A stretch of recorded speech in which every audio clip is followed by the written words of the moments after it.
Hello, ladies and gentlemen, and welcome back to Hobby Night. I am Angela, your host, and today, we might actually finish our boy Lucius today. I actually am very optimistic. We got a lot done yesterday. We got a huge amount done yesterday. So really all that we have left is a lot of cables, and then I realized his hooves. Just now, as I was staring down at him, I went, I haven't done anything with those. So we'll need to do something with that. But other than that, I think it's mostly cables and such. I apparently also did not paint the backside of the flesh on his left hip. So I'll take care of that as well. But we're looking good. So I'm going to take care of some of the things that I missed accidentally while we catch up. What are you guys working on? I see that there are quite a number of you in chat. It's lovely to see you all here. Hello to Havman, Gordon, Star Fury, Luke. You guys are awesome. It's lovely to see you. It's lovely to have you as consistent regulars as well. Let me just say, appreciate that. You guys are awesome. Good afternoon, good Friday as well to you, Havman. I'm excited for tomorrow with the Not Safe for Work stream. It should be fun. Hello to everybody. It's okay. It's okay. I also can't type. So Star Fury, don't even worry about it. I flub words all the time. You can ask Chaos Cultist. It happens consistently, literally every day when I text him and send him memes and other nonsense. I like misspell words all the time. So don't stress yourself.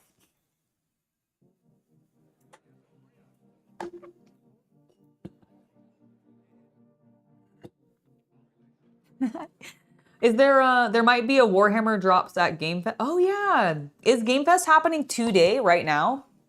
Nice. What would they drop though?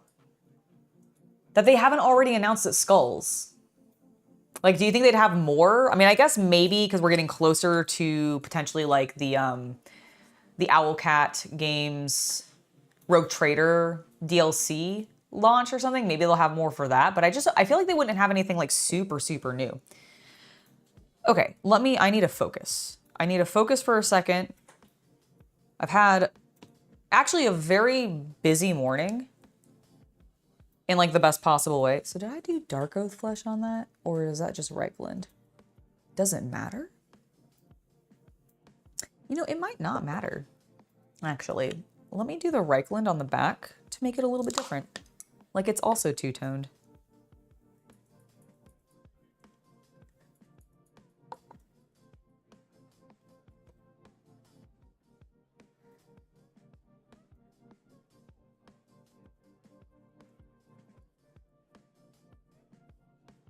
I do think Reichland Flesh Shade is what I used on it, so this is good. Now it's consistent. Do I want to do a little bit more? Honestly, yeah. I think I do.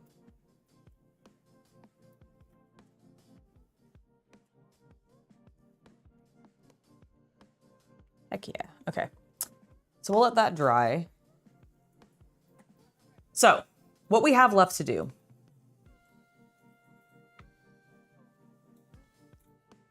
is genuinely the vials on top of his backpack, some of the cables leading to and from those.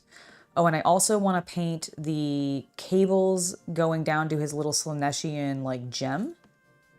And I do think I want that. What is the gem supposed to look like? It's supposed to have like a green ethereal look to it, as well as all the cables, which will be fun. Okay. Got it. How am I going to do the green? That's the question.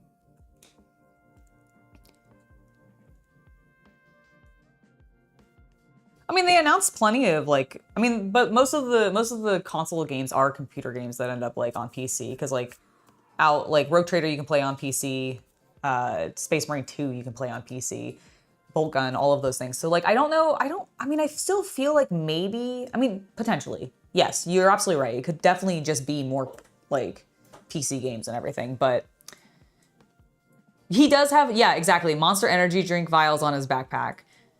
Oh, I just assume Fabius might have like a little bit of a weird obsession with like green goo. And since he's the one who's giving all of the enhancement drugs to our dear, sweet Emperor's Children, even though, like, it's so weird to me because, like, Fabius is obviously an Emperor's Children. That's where they got all of their chems before they, like, fully fell to Slaanesh. He certainly, like, Fabius was probably one of the first ones to be like, oh, I like the excess of this. Great. So, but then, like, he ends up just going and being with the Black Legion, like, a ton. And now I feel like, and the fact that he's not even in the Emperor's Children Codex, like, he's not in this thing. How is our boy Fabius, who is an Emperor's Children, not in the Emperor's Children Codex? Like, and I get it, it's because they've, like, lumped him in with Black Legion, but it's just so weird to me. Like, shouldn't he still be in there? Boy's still using his chems.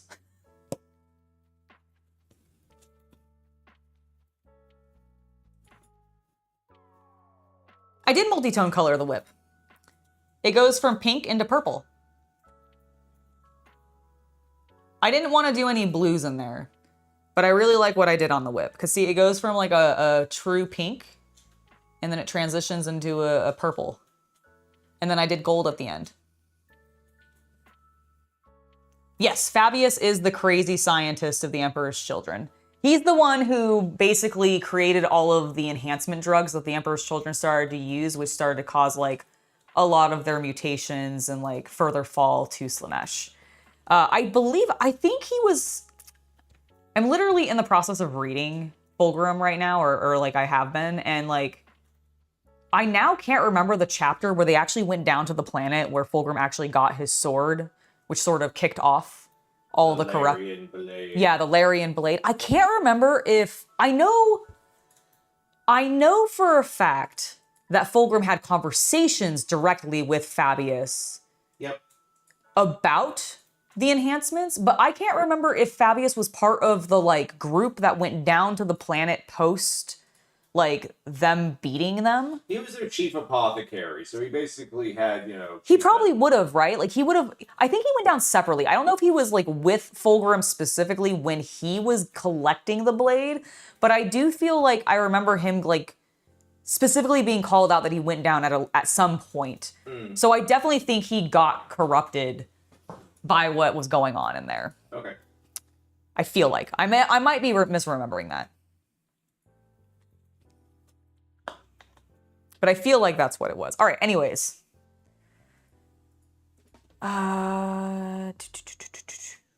Just checking anything else that maybe needed touch up. I'm not seeing anything off the top of my head.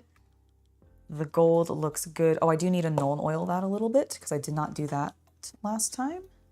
So let me do that real quick. Oop.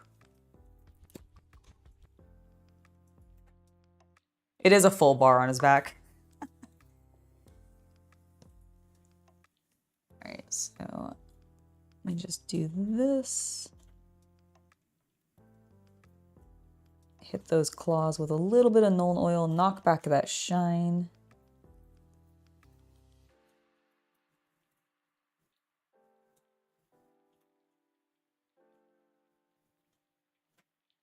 There we go. That's much better.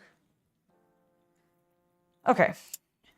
So we've painted the face, got the tongues all taken care of.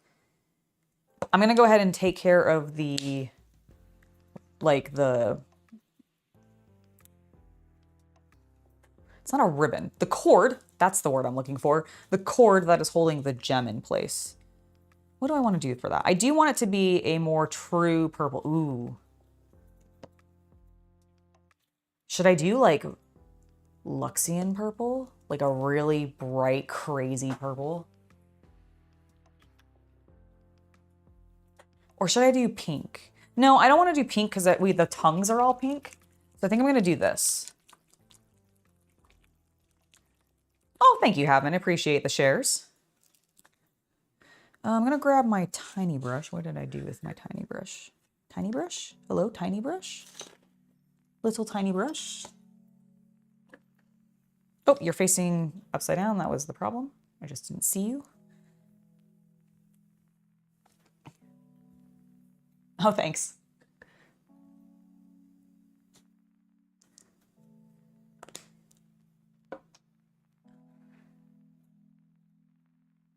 It was actually on top of things, and I got all my ads out at the appropriate time. All right, I should probably capture this because I haven't painted with this color yet. Correct. So, forgive me, I'm disappearing for a moment.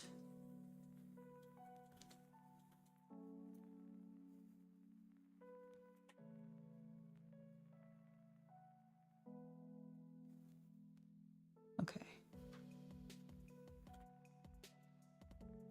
All right, it'll be a little bit... It's kind of hidden behind the whip, but it'll be fine.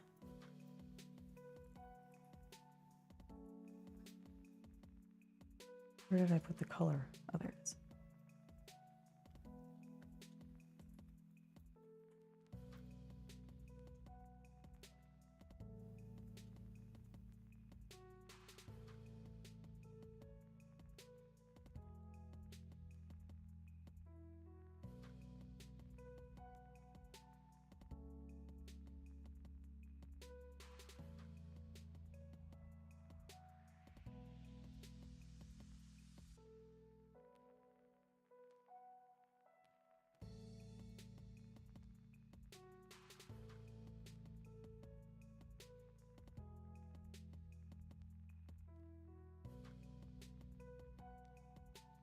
Forgive my silence for a moment, Chad. I'm just concentrating on what I'm doing because it's a little bit of an awkward angle for me to work at.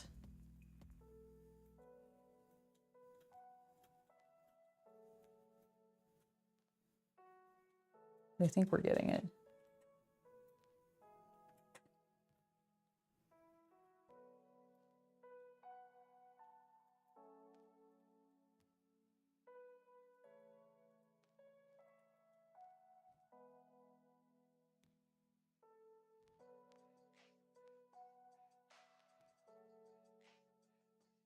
Cool.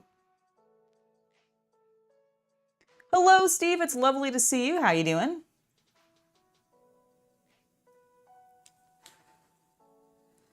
All right, I missed a little bit on the side. I kind of assumed that had happened.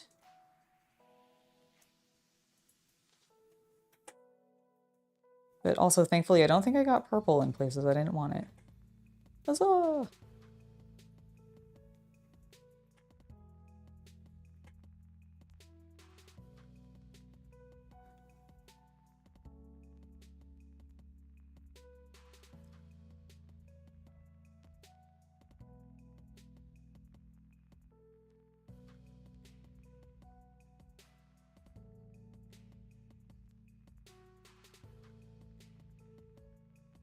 Cool. I think need a little bit more. I need a little bit more on my brush, first of all. A little bit more on my, oh, hold on. I also should whoop, focus it for you guys. Oh, I'm so nervous about this. My hand is, I'm calling it out and therefore it's shaking more.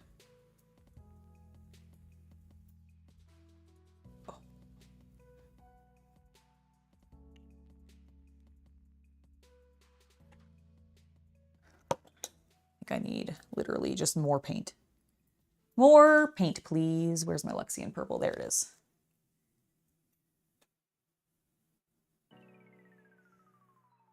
Oh, you mean this?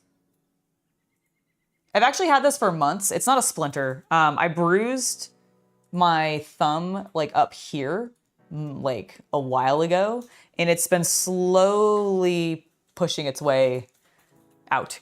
But that's just the remainder of like the bruise.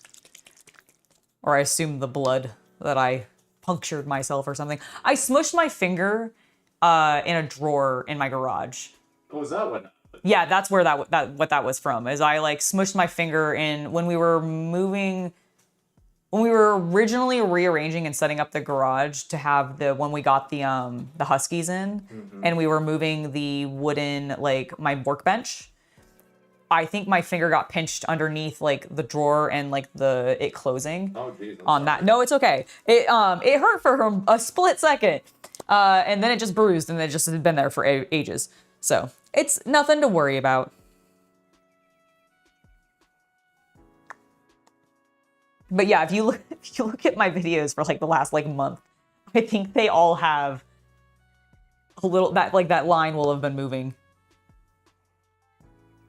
Yeah, totally harmless.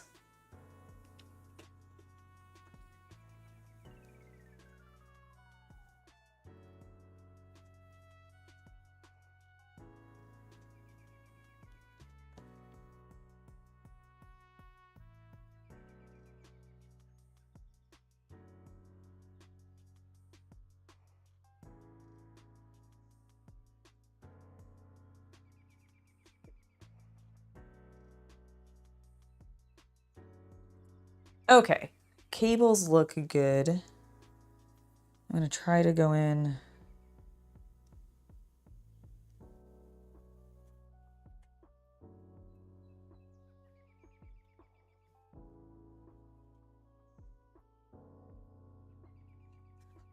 I did it. Haha. You okay? Yeah, you know when you're like trying to do like a really tiny detail of like something that has a very bright color and it's around something that you've already painted, Yep. but you kind of like you just gotta do it. Yep. My hand was like quivering. Sorry. It's fine. And so I got it.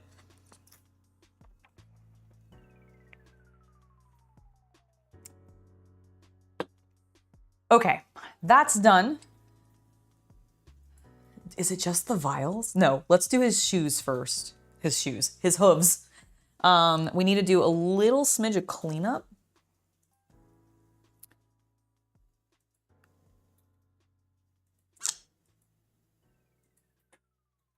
I'm debating whether or not,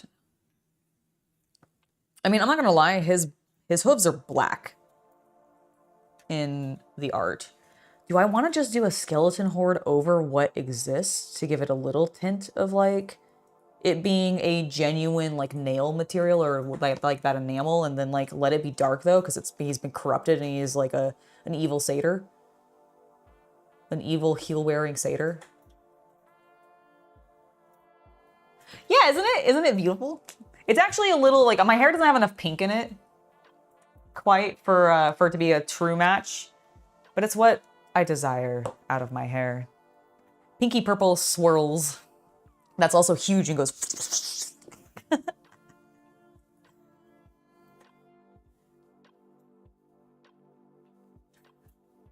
It's my hand quivering with intense, oh God, oh God, oh God, don't mess this up, don't mess this up, don't mess this up. It's nerves rather than concentration. I guess I should think about it as concentration though. I suppose it's the same thing.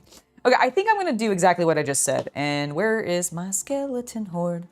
Do I have it on my table? No. Ow. Banged my thigh. What are my favorite weird chapters? Either the Mortificators or the Legion of the Damned. Legion of the Damned is very cool. I don't know if these guys count like as weird, but they're definitely like underloved. Well, they're not underloved by fans, I suppose, but they're underloved by Games Workshop when it comes to chaos stuff. So like for me, Night Lords, like I really like the Night Lords. Mostly aesthetically, like I do find the pure terror tactics that they do entertaining, especially in the grimdark future that is the Warhammer 40k universe. Like some of the tales of just the batshit insane stuff that they do to terrify the citizens to keep them under control is just like, wow, okay. Somebody had too much energy and like enthusiasm when writing out these atrocities. But it's also... I mean, they just understood the basic rule of comedy. What's funnier than one dead baby? Several dead babies. Mass genocide of the entire baby population of this entire heretic world! Damn right. Exactly. You know what? You're right. They are just masters of comedy. See, that's why I like them. Underrated. And weird.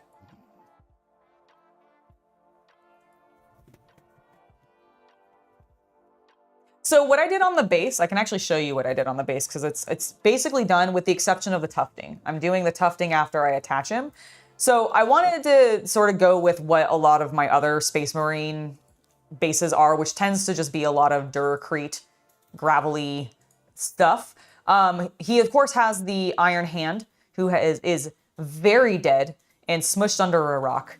I don't know how that, I mean, I guess maybe he smushed him under a rock intentionally afterwards, because it's like covering where his like entire torso, the other half of his arm, and his entire like lower half would be. So like, dude had some serious shit happen to him, either post or pre-death. Don't know which. Let's hope it's post. But once I get him attached, I do have some very vibrant purple tufts, little like shallow short ones that I want to attach to it. So we might end up getting to that today.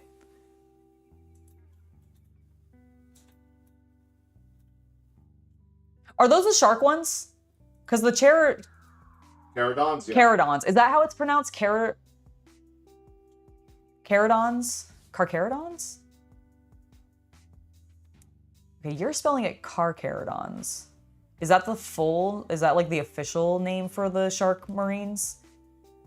I do like the Shark Marines. That concept is so funny, and I just like I'm sad that GW doesn't play with that kind of stuff anymore. They're all so serious all the time. Everything's so constantly serious. Although I will say that while it's funny that I complain how serious they are, because when you look, well, it's weird because like, so Chaos Cultist and I were looking at some old codexes and like a 3rd edition rulebook the other day, or literally this morning actually. And I love the charcoal drawings that they do in those old codexes. And some of them are very serious. And they're very heavy feeling, very emotionally impactful. But then there's also some that are like really fucking goofy as hell. And like not necessarily because the art, like they drew them sort of goofy and wonky, but like there's intentional comedy put in there. And I miss both elements of that.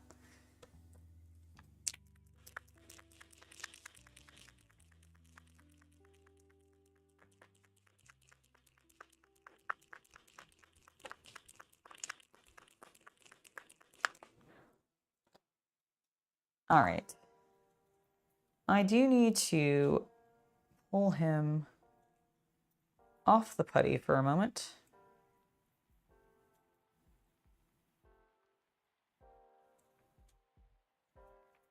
Okay, this foot didn't actually get much. Bro, your heels are hanging onto this putty. Please get off.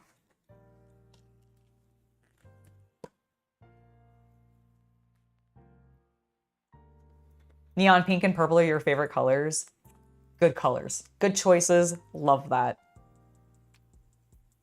I definitely try to bring a lot of purples, especially because purple is definitely one of my favorite colors, although I very much like pink a lot as well and have a lot of like pink clothes, and a lot of my makeup ends up actually being tinted pink now that I think about it, because again, it also kind of goes with the purple hair really well, complements it nicely.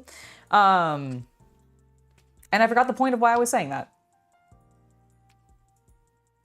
Other than they're great colors. I can't remember what the point of me bringing that up was. Oh, purple. I try to use purple a lot in just a lot of my paint schemes. Even if it's small. If there's an opportunity for it, that is often the color I use. Although I do also go pink with every single open screaming mouth that I do.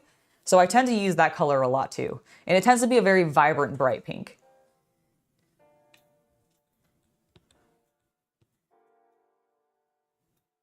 Okay, so we got this cleaned up. I do need to put a very light coating of rattling grime over his shoe or his hoof on the one side, because I did not apparently do that previously. I think it was because it was buried in the putty. So let me just do that real quick.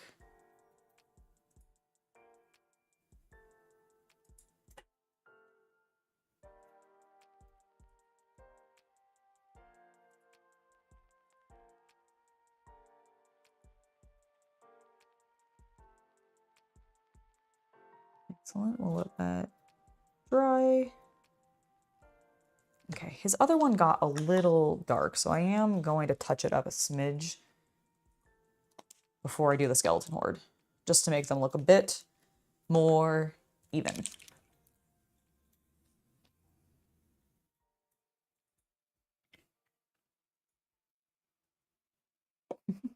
Exactly. You can never go wrong with adding purple. You know, to be honest though, like it does work as just like a good shadow color too. So if you ever want to just be like, I really wish I had some purple in this composition, use that in your shadows as your highlights, or not your highlights. Use that as a shade to create shadows. All right, let's go ahead and I want to very watery. I want this to be way wetter than it is. There we go. That's better.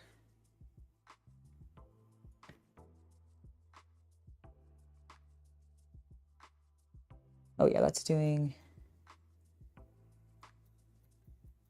pretty much exactly what I wanted, which is great.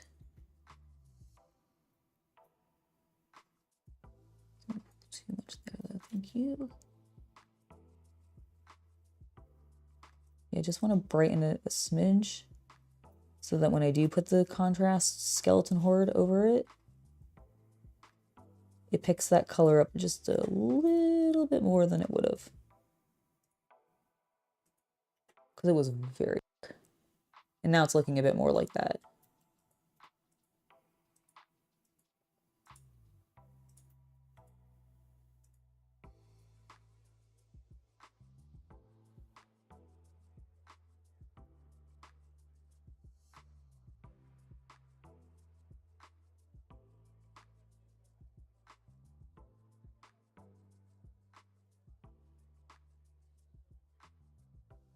Okay.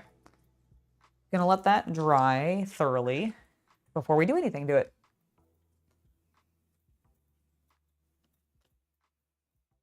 And while I'm doing that, I'm gonna figure out what green I want to use. So they go with like a really bright.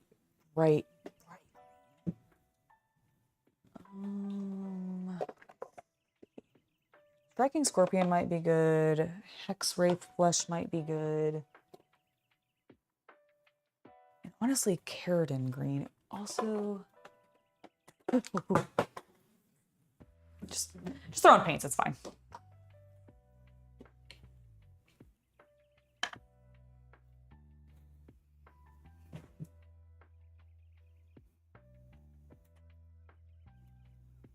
Is the new Armageddon campaign going to be pre-11th edition or focus of 11th edition? And do you think they will dig up Yarg for this or save his return for the punch-up with Ghazghkull?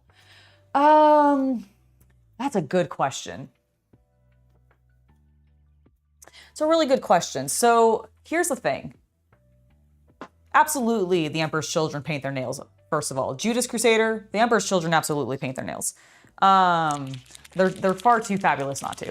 Not that you actually get to see most of their nails because they do have like generally gloved hands on, but you know, it's fine. Does he even have nails? Honestly, not really.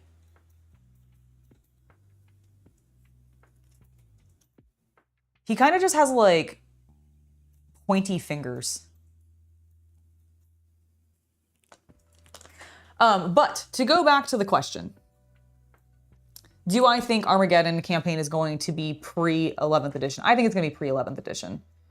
I don't think they're going to jump us into 11th edition quite yet. I do think it's on its way, probably fairly rapidly, but I don't think Armageddon's going to be like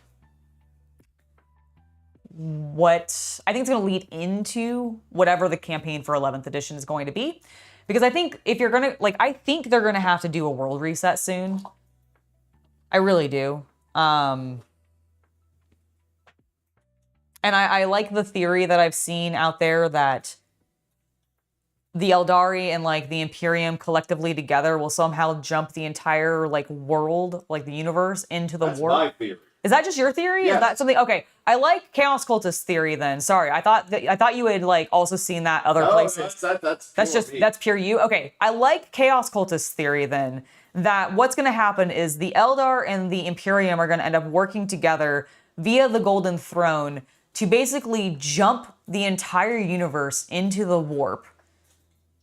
so that the Hive fleet that's on its way, like all the big scary Tyranids, miss. And they can't actually impact. And that's how they actually save the universe from the Tyranid invasion. Because that's like the big, ultimate, scary thing that's happening, right? That's the thing in the background that has been threatening everything always. And they're getting closer and closer and closer and closer. So my theory is, or Chaos Cultist theory is that they'll jump the universe into the warp. That will cause parts of the universe to end up getting like ripped apart. When it comes back out, things can be weird. Who knows how much time could have passed? Because when you go into the warp and you come back out, it's always timey-wimey, wibbly-wobbly stuff, right? That could also then allow stuff like Yarick to come back because time travel. His soul was in the warp, somebody grabbed him. He got a physical body back. Who the fuck knows? It lets them Age of the Emperor with Sigmar, because the universe would be so changed they could do whatever they want. Exactly. That's kind of, and I prefer that concept than what they did in Age of Sigmar when they destroyed Old World. But I do think they're gonna have to like rip apart the universe in order to really like, because I think they're gonna have to, I think they want to do that so that they can kind of like do a refresh, if you give me. They are a scary threat, aren't they? The Tyranids, absolutely. What are the Necrons gonna make of this though? I mean, I think the Necrons will just, I don't know what the Necrons are gonna do about it. I mean, I don't know if they'll be able to stop it. I don't think that they're necessarily going to wanna, I don't know if they want to stop it. I mean, I know the Tyranids and the Necrons like traditionally don't really bug each other because the Tyranids, I didn't even mean to make that joke. But like, because the Tyranids can't really eat the Necrons or their worlds very well, because I don't think they digest like whatever the material that the Necrons are made of. Correct. So like, they tend to stay away from each other, but I definitely don't think the Necrons want the entire universe to just get... Actually, I don't know if they care. So I don't know if they'll care. The Necrons might just be very ambivalent about it and just kind of go with the flow because shrug, it doesn't matter to them. They are robot. That's true. The Silent King has is one of the characters that we do know wants to save the galaxy, or at least has acted like it, which is pretty good. Is this, how transparent is the Hex Wraith? So I'm thinking I want to do maybe like 3 different greens just to kind of add a little bit of flavor.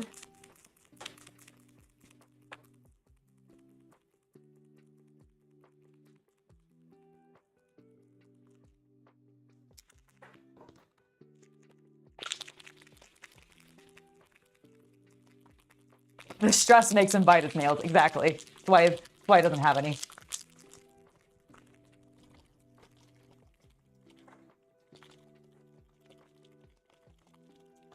I mean, please let it happen. Like, listen, I will take the death of Armageddon actually finally bloody happening because I am tired of them going back to that damn planet.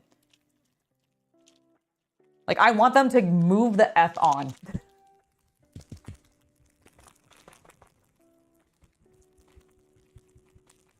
Exactly. See, your Dark Elder will be fine. Oh no, I do have one. I just, it's over there and I don't want to lean.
do the Tyranids interact with the warp?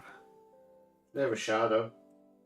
Yeah, but like, would they be able to? But they've never like been in the warp, right? Like, they use the warp for travel.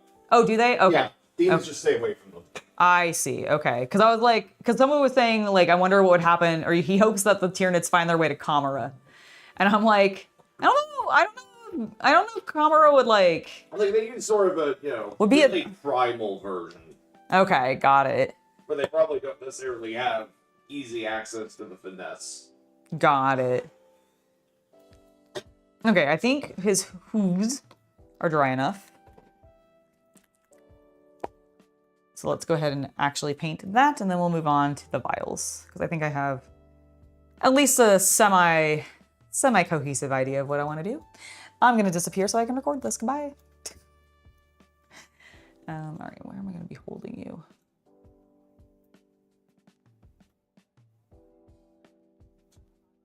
That's pretty good.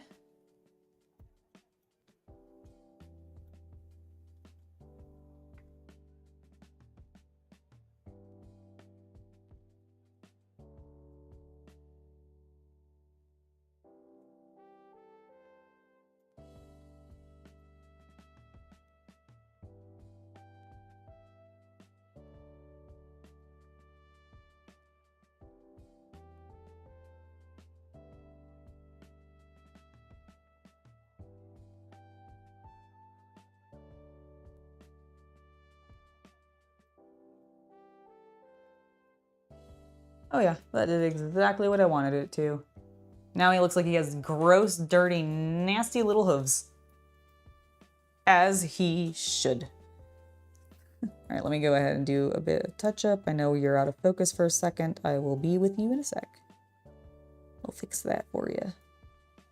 I just want to do this while it's still wet.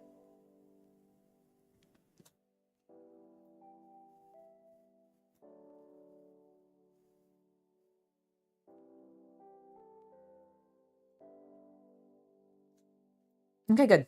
All right. You can lean that way so your feet aren't touching the ground, bud. Get you back into focus. I'll scoot you over here so that I can boop. Oh, I said boop.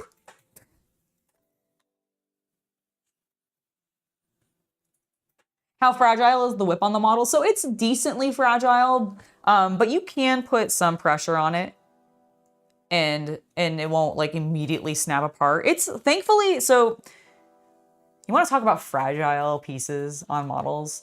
You know the damn like smoky little whip thing that comes off of Ahriman on his little disc?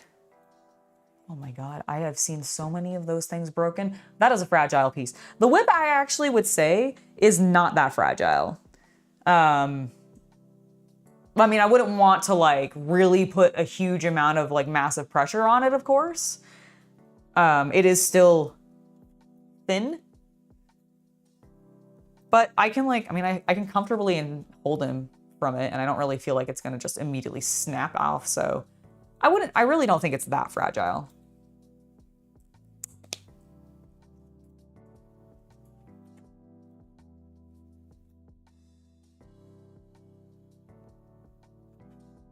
I mean, maybe Traven is one of the people that ends up helping like and working with the Eldar as well as the Imperium to get the universe into the warp in some way to help save it from the Tyranids or something like that. Like I could see, basically I could see all of the other factions in 40k coming together, like even Chaos, like to come together and like stop the Tyranids from doing the thing where it's not necessarily just all out like, oh, we have to throw everybody's forces at it, because that's gonna, I just, if the main Hive Fleet has made it to our universe, I think we're fucked. Because it seems like it's just huge and unknowably large in that, like when I say huge, I mean like unknowably large. So I think we'd just be boned. So I think like I could see everybody being like, well, this is the plan. It sounds crazy, but maybe if just maybe we all put the power of friendship or some nonsense and, you know, but more grimdark. And then they just pop into the warp. I love the idea of it.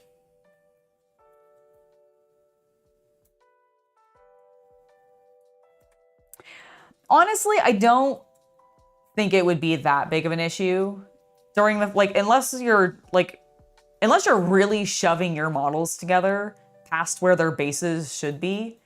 I don't think it's going to be that big of an issue. Because, like, even when he's on his base, I mean, he's got a big base. It's not like he's on a small one. But, like, so he sits on it like this, right? It doesn't stick off the base that much. Like, yes, it sticks off it a little bit, but his sword is more of a concern in regards to being caught and, like, ripped off or broken than I think the whip is. It's just that the whip looks scarier because it's swirly. But I mean, I don't think it's any more fragile or worrisome than a sword.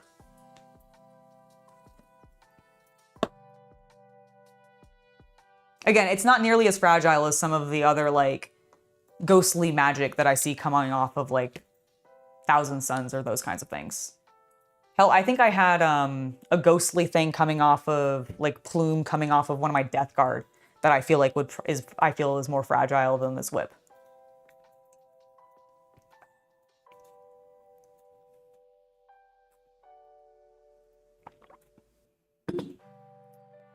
Okay. I've painted the boots. Are they dry? Because I want to stick them back on.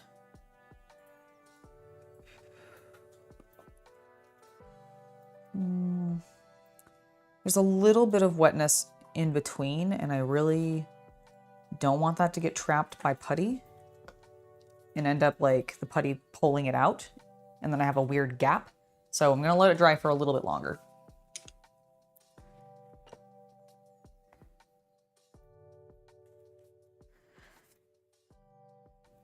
Oh, let me do a quick test, actually, while we're waiting. On you. I want to see how transparent this Hexwraith color is. Because this is the new bottle. I don't think it's my old container.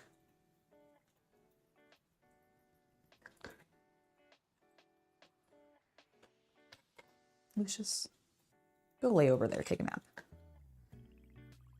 Ooh.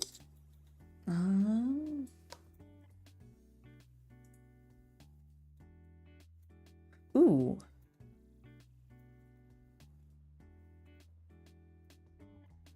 Okay, do I want to use this as a way? Okay, I want to test something else. Because that's very transparent. Like, almost wash transparent. What happens? Oh, wait. Oh, I'm an idiot. That's Striking Scorpion. No wonder it looks that way.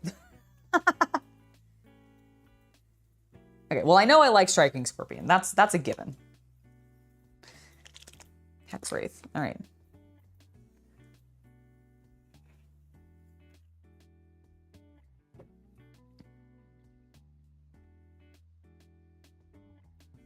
Okay, so Hexwraith is actually as transparent as Striking Scorpion. It's just more blue.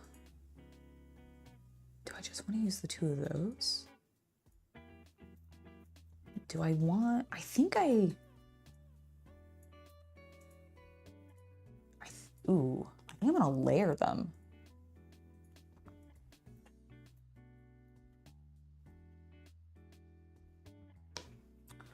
Let me look at the... Look, you know what? Actually, I want to look at the codex and see what they do in there. Because they have a little bit more angles, a few more angles on him. Let me close my paint so I don't dump it, which I almost did on my book. That would be bad. I would have cried. They do really like green as a complementary color to... I mean, it makes sense. Green and pink. I do enjoy those together. A bright, like... Do you guys remember back in the 90s when those ridiculous, fully inflatable furniture pieces were really popular? I was always too big for them. Oh, that's so sad. I had one. I had a neon green, like Hexwraith green, transparent, inflatable giant chair. I loved that thing. And pink went really well with it. You know, they do a bunch of different, like, greens. So I am going to do the same. Oh, we're dry now. I can definitely tell we're dry. Push him into place. Okay.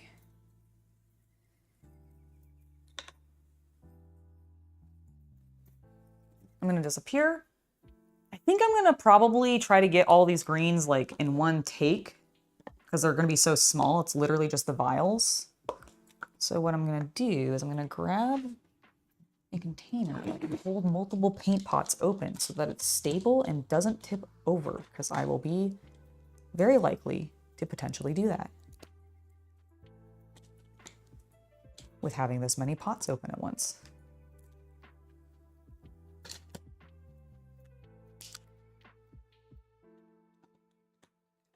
I feel like I need one more green. I'll mix two of them. Yes. Okay. Goodbye.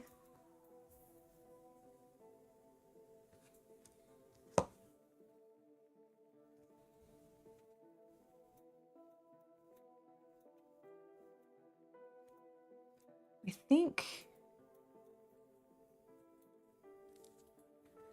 How can I brace? I want to brace him a little higher, but I want my hand to be a bit more stable. So I'm trying to figure out a way I can do that. Yes.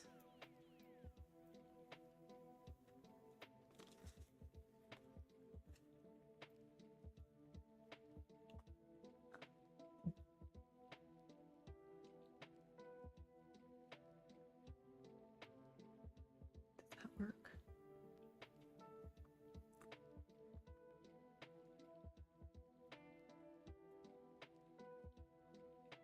I think that works.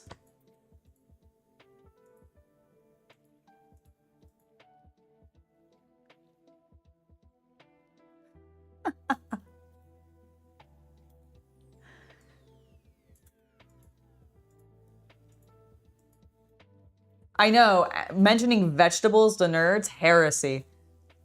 Absolute heresy. Did you guys see the post that I made yesterday on my Instagram? I talked about the steak we were making. One, turned out fucking delicious.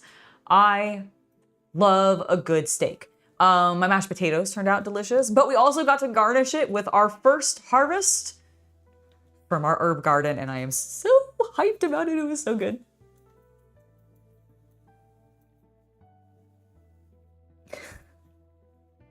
I was lucky enough that I could throw myself onto those inflatable chairs, and I just bounced. It was great.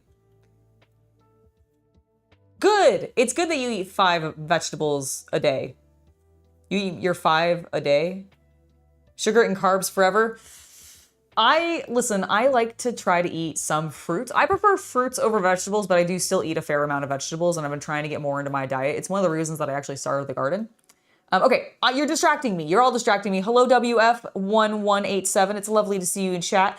I am going to actually record painting this green now. You can't stop me. I want to go with this one. Stop! No! Damn it, I was hoping you'd actually like take it serious. No, I can't. I want to paint. Now, I don't want to go all the way up because I want them to look like some of them are more empty than others. Because he's been sucking down the fluids. All right, we're going to flip and do the other side.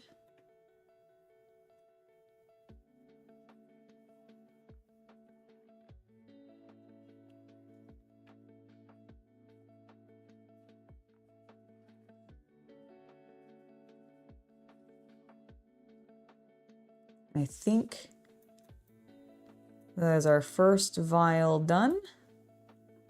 It's looking great. Let's go ahead and move on to the next one.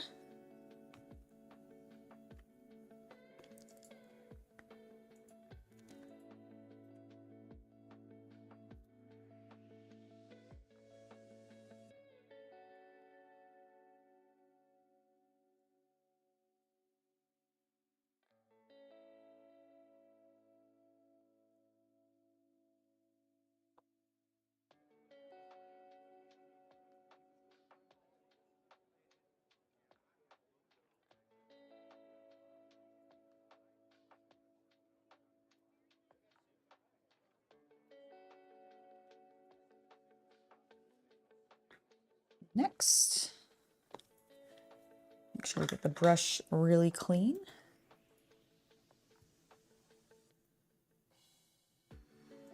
All right. So I think I want to do this one next.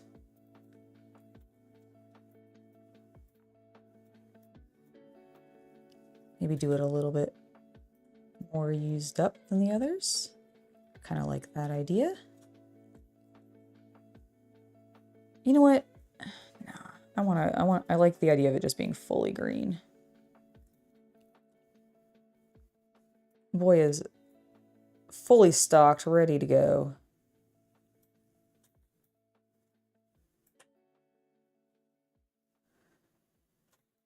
Looking great. Let's do.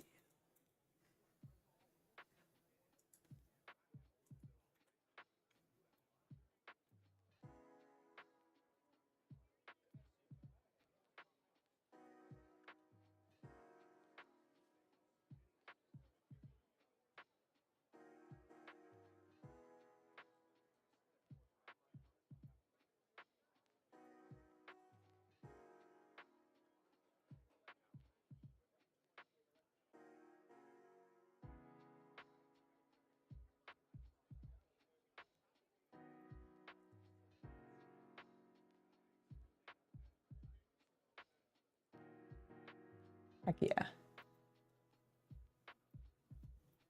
Okay, that's gonna be a really long clip, but I figured Chaos Cultist can probably like speed it up and make it. Yep.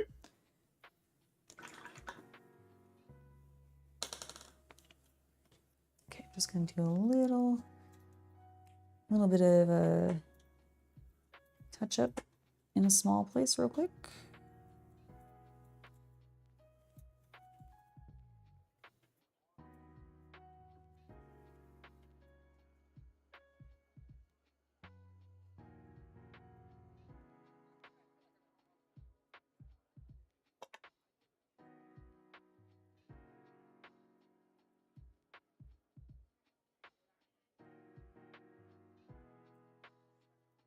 I'll come back to you guys in just a sec. Sorry for the delay. I just want to dab at some things real fast.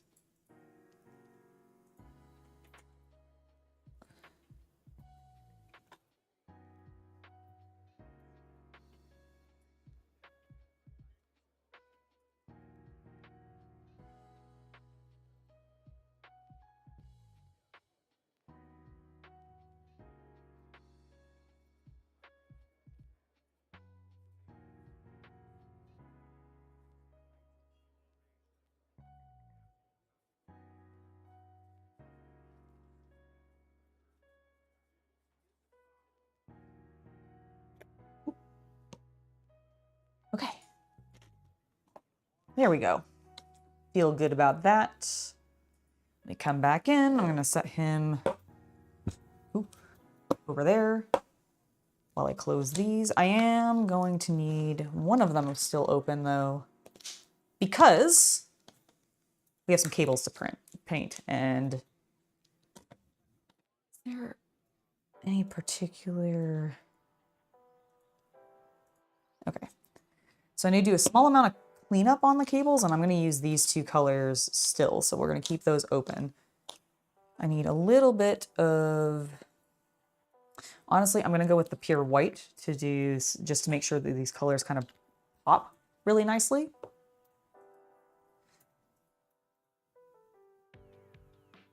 Still going to water it down and thin it so we glaze it on, but instead of doing this, the gray, I think I'm going to do the white.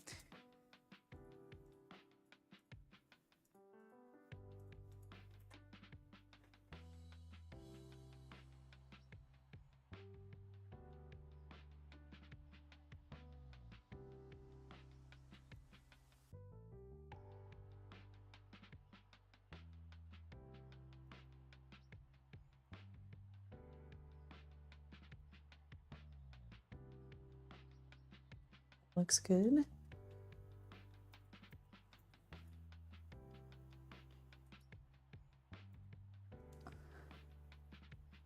And then there's like a cable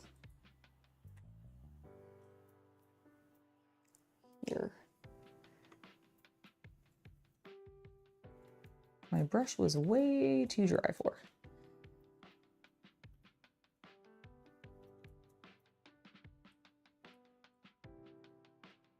Yeah, because these ones are tucked away, they got a little dark when I did my initial armor coloring. I think that'll brighten those up. Looks good. That one's already very bright. Just want to make sure we clean up sides a smidge.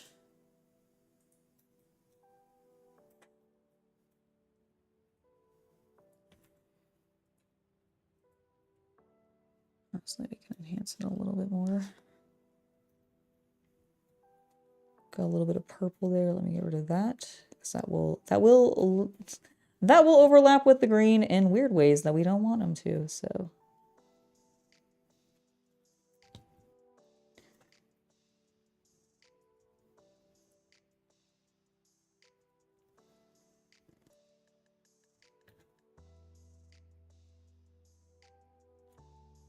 I think.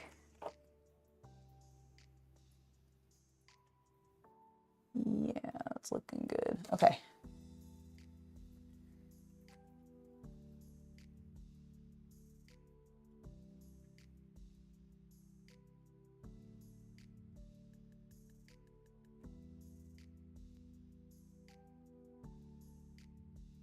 Notice one more cable going down there, because this sort of splits it, I see. Okay, cool.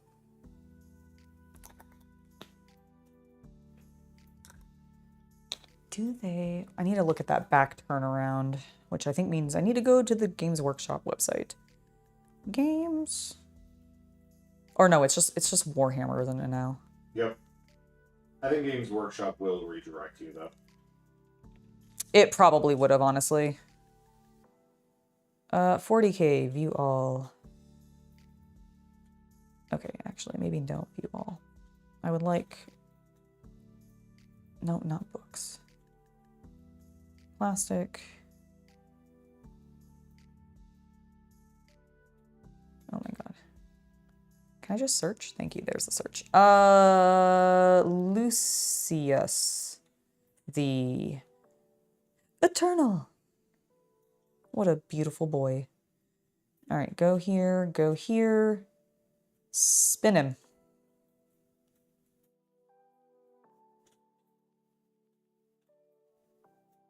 Okay, they do paint those cables green. I just wanted to make sure that I wasn't being crazy. All right, I am gonna capture this again. Is the chapter master Dante considered cursed with undeath? For the Blood Angels? No, just sort of cursed to live for way too damn long. Yeah, I was gonna say, I don't think he's really cursed with undeath as much as he's just very, very old.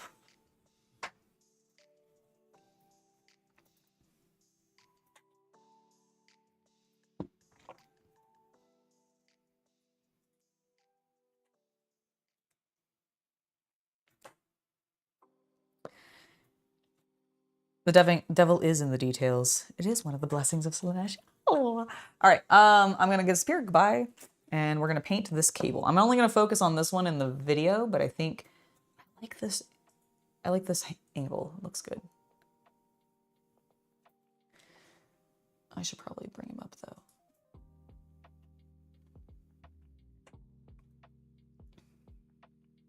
Okay.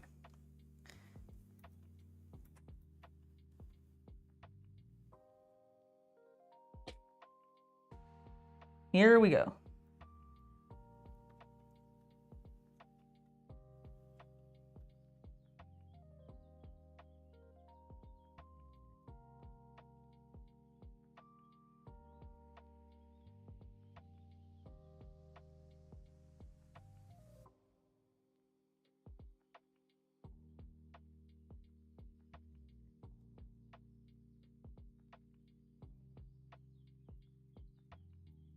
Nice.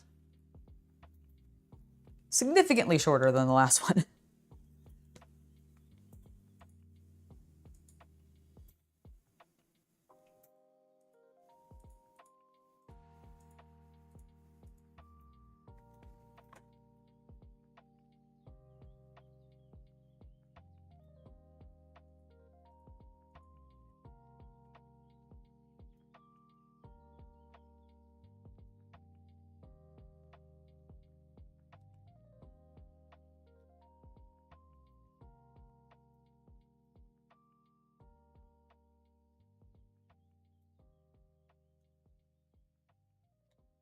Cleaning up. I got a little bit too much green on the gold bubble.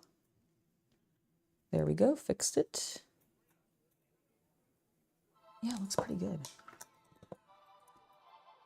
Little tiny amount.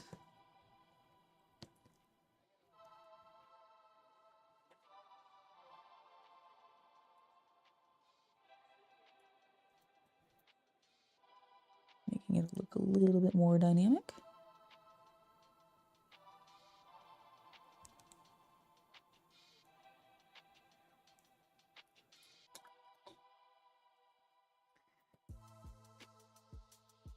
And then I'm going to paint these green as well.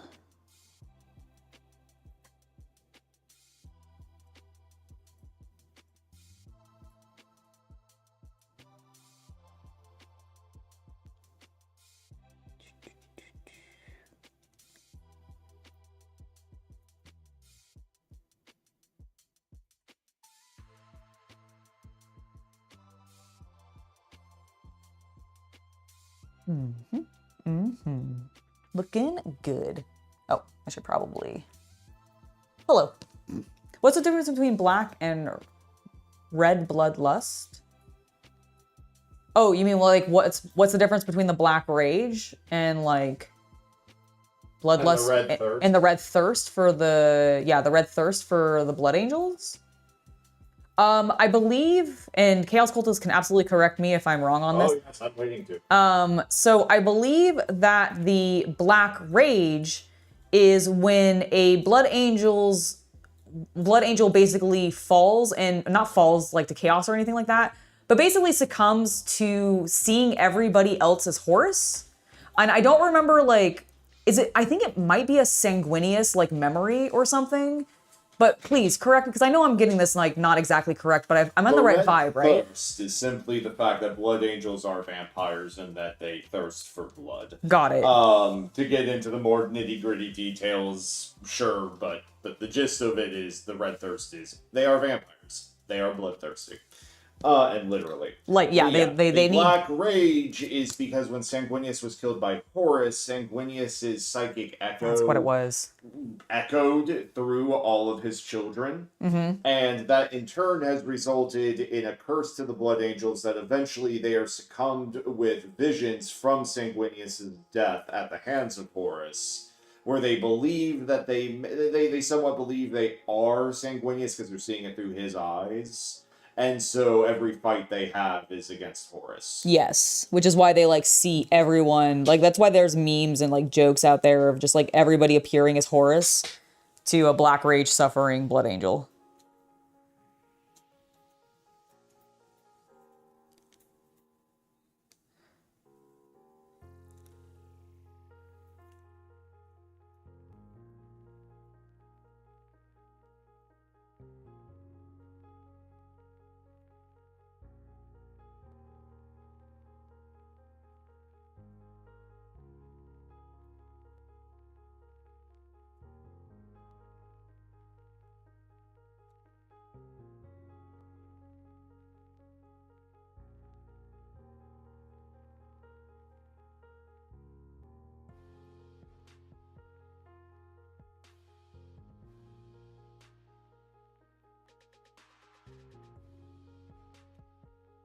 Okay. Holy shit, are we done? Do you want to finish him? I think I may have. Can you do an inspection? I don't think there's anything that I haven't painted. I think that was literally the last thing I needed to do.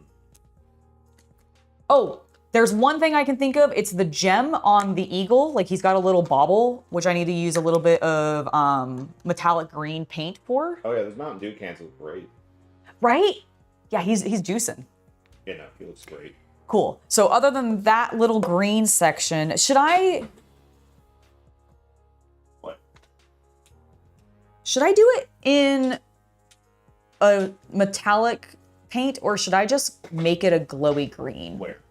It is literally that tiny little ball that the eagle is gripping on the... What were the two choices?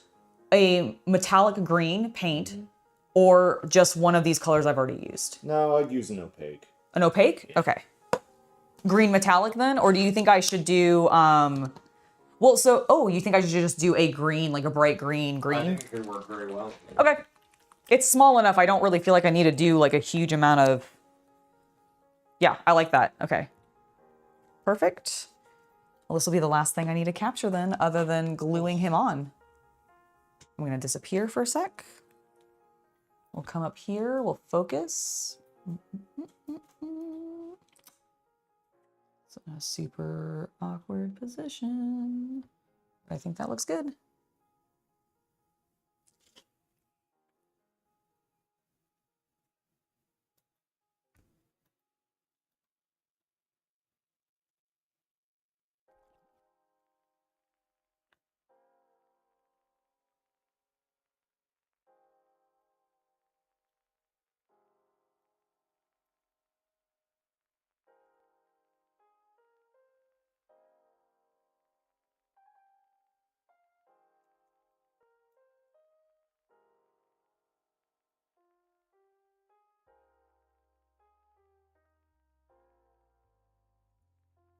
Yeah, I think that looks good.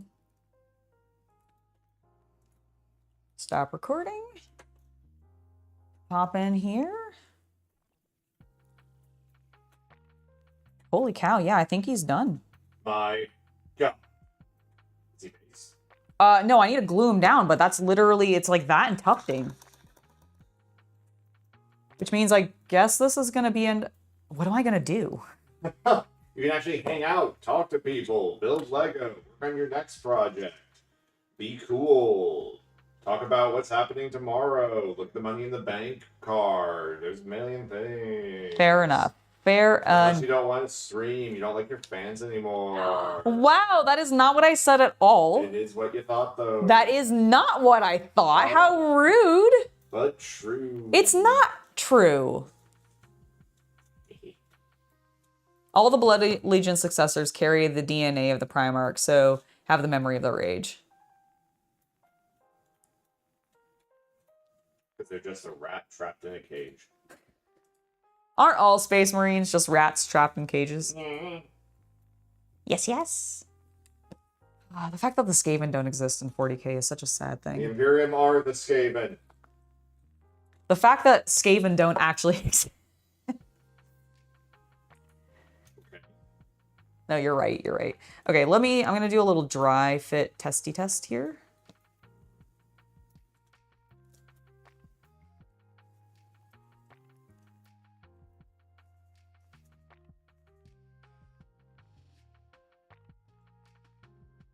Okay. So that foot goes in real easily there. It's the back foot that's a smidge fiddly. Okay, but it sits in pretty well too. Okay, so I think we're gonna glue, guys.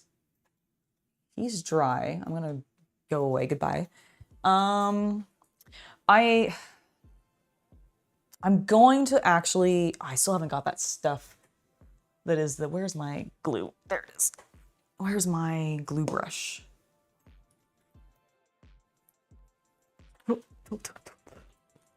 You okay? Yep. No one saw that because I didn't have the camera like on because I'm about to record. But it. Blood everywhere. Go. Oh God! I found my glue brush. It's fine. Okay, let's get this bitch in place.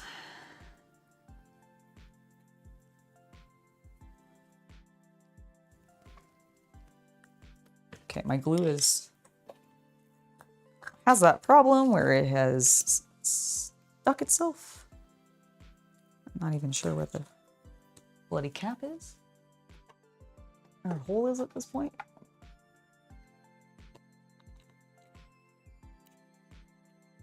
Are you okay? Yep. Just getting a big glue chunk off of this container. Noted.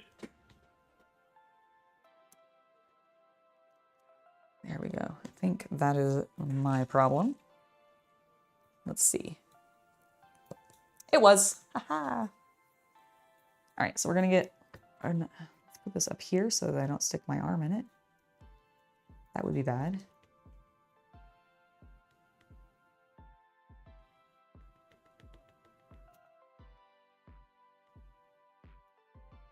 That should, I think, be enough. I definitely stuck my arm in my green paint just now. That was cool of me. Sorry. No, it's fine. Cleaned it. Okay.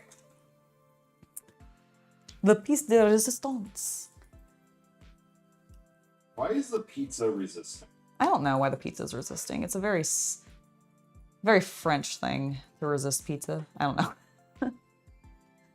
All right. Here's what we're gonna do. I am gonna hit record.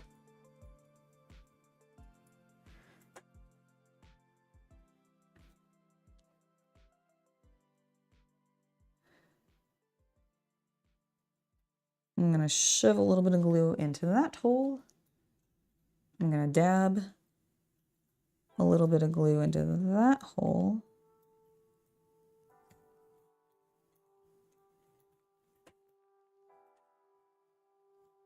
And then I'm gonna bring him over.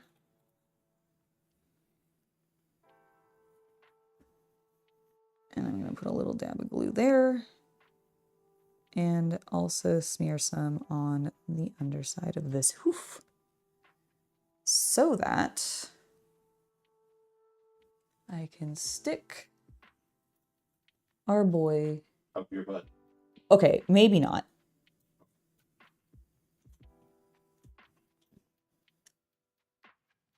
That would be pretty uncomfortable, I think, actually. He'd be into that. He would be. But the question is, would you? You as the audience.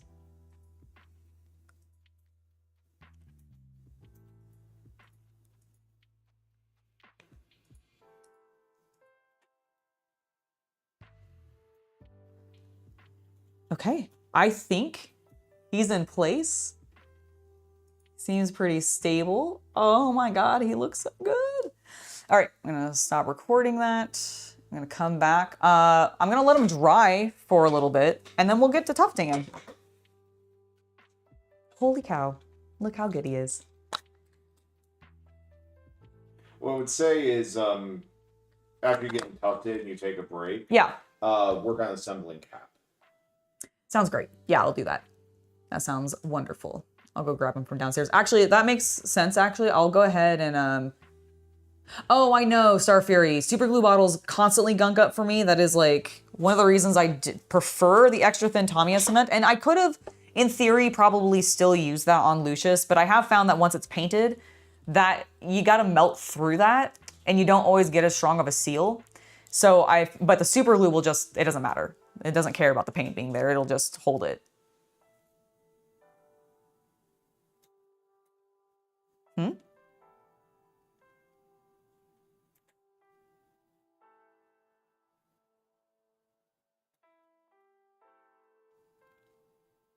He does have a very good speech just prior to his death. I haven't actually read it in a while, but I do think I've looked at it before, and I do remember it being pretty good. Sanguinius' speech before he dies. Then your keyboard on your phone wants you to correct you with heresy. Amazing. All right, I am gonna go ahead and take, I know it's a little bit early for when I normally take my break, but I want him to dry for a little bit, to set for a little bit. So I'm gonna go take a little 10-minute break, stretch my legs and everything, grab myself a soda, and then when I come back, he will probably be stable enough that we can do our tufting. And if he's not quite yet, we'll just chat for a little bit while we wait on that. We'll tuft him, and then I will get to work on building my next project, which is going to be a Captain America, because it's coming out closest to 4th of July. So I was like, that's appropriately timed. Let's do that. But yeah, so I'll be back in just a moment, guys, is what I meant to say. See you at probably 2:25.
everybody, I am back. Luke, to answer your question about my plants, because I literally just got back in from watering them, they're doing quite well.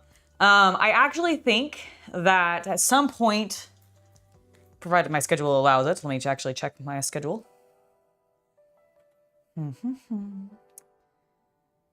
Let's see. I think next week, like at the end of the week, I might have some time to build my first like full planters because I think the cucumbers, I know, I will need to go get the wood. So that'll be the big. I've only been bothering her about it for weeks. He has, but the thing is I didn't want to finish building them until I was really ready to start moving some of the plants into them because I honestly just didn't want to spend the money on the wood because it's expensive. But the cucumbers especially are really getting close, I think, to needing it. I have some columbine flowers growing, and I didn't realize this fully when I decided to pick those ones. But I think they're a little bit of a vine-like flower. That makes sense. And it is, so it was sagging a little bit. So I moved it, I positioned it in the container that it's in so that it's against one of the pipes that holds up my... Is it creeping? Yes. Nice. And I love it. So I wrapped it a little bit around that to give it some stabilization because I didn't have any of the little spikes or anything that were tall enough to really support it. So I used that and I intentionally wanted it to sort of vine its way up, and it totally is. And I'm so bloody pleased by that. I think I'm just going to leave it growing there, and that's where it's going to live. It makes me so happy.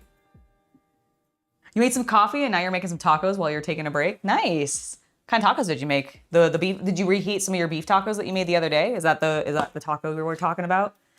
Ooh. Let's get to tufting this boy. So, what I have planned is these beautiful little alien purple tufts. I am considering mixing in, however, potentially some pink flowers or just some green tufts. Because I have also these, but I think they're going to be a little, do I want to go like full super pink? Let's see. Let's see what else we got. It's pink but super.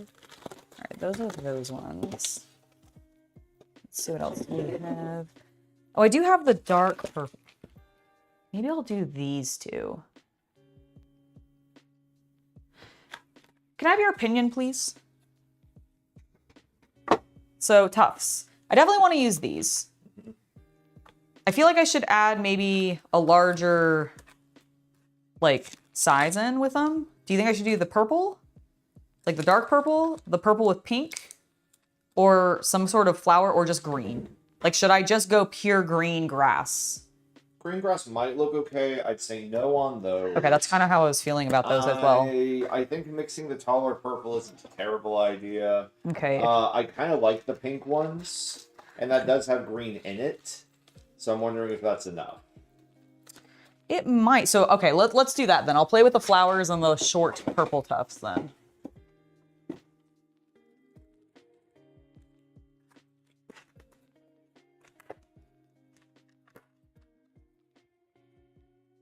Oh, yeah. I think I have some opened of the flowers, so let me grab those. Yep, there we go. Okie dokie. For a second, I thought I hadn't attached this to myself. Go with my gut? None of them? No, I'm not going to go with none of them.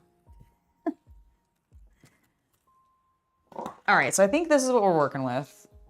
I'm going to disappear. Boop. And I'll get some tweezers. Oh my God. That was, oops. All right, I would like, I guess these ones will work. Where is, there they are. Oh, I was looking for my other tweezers and I was like, I know I had them when I was doing stuff with Shay, and that was correct. Okay, so I think let's go ahead and just get, that looks focused. That looks good focused on. the base. Do I want to have it on a full? Yeah, I think doing that will be good because then we can have him up higher.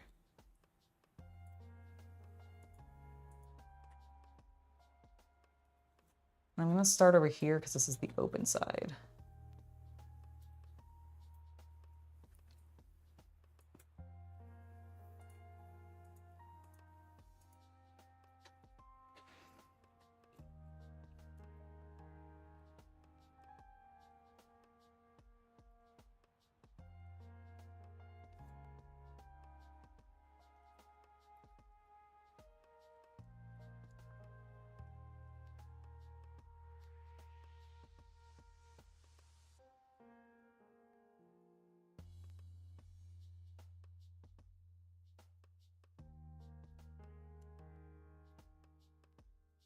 Bring in some of this to overlap. Love it.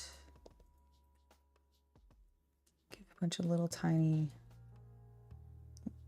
little tufts.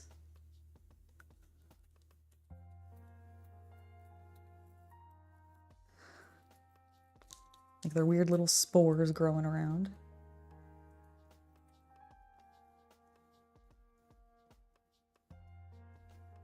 All right, I like that.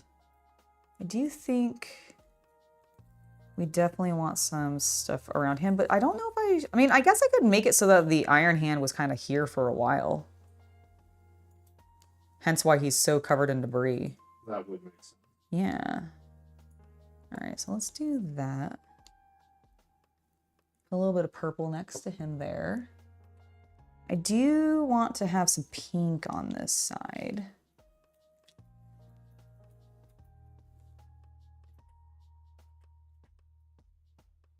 Maybe right here. I'm gonna spin the tuft around. Yeah, I like that.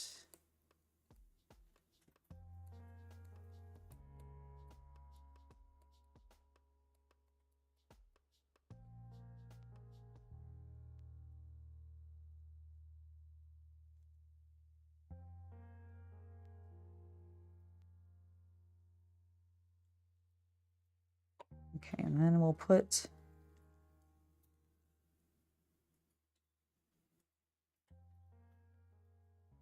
some more purple right there. Definitely want to put some on the edge. Feel like that would be appropriate. Maybe I'll let the front be a little bit more open. I think I'm liking that.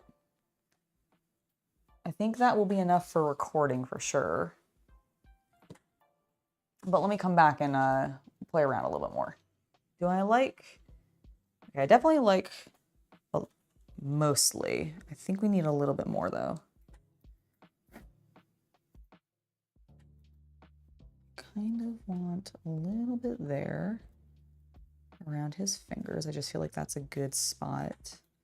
And then I think I want maybe like a small tuft up by the head.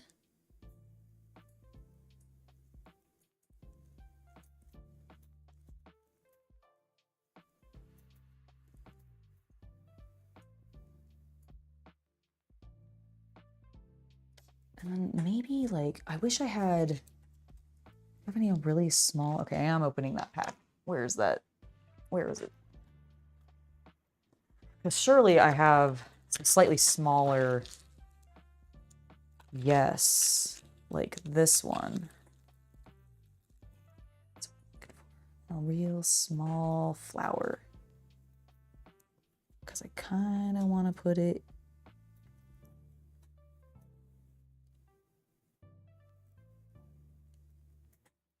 right there.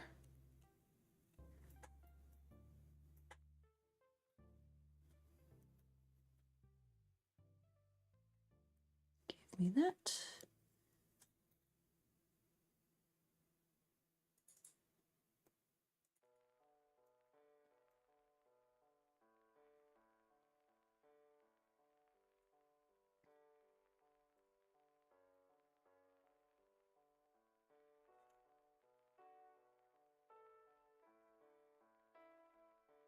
Okay, now I think I'm just gonna fluff it out with a bit more purple.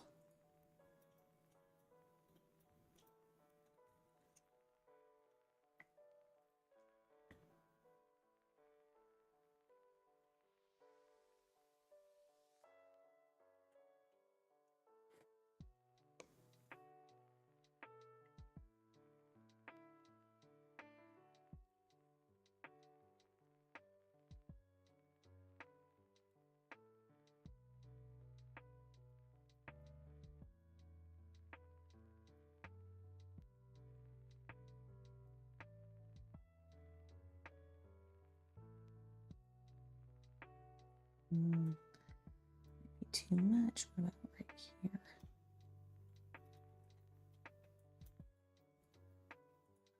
Ooh, I kind of like the idea of it have given him a crown.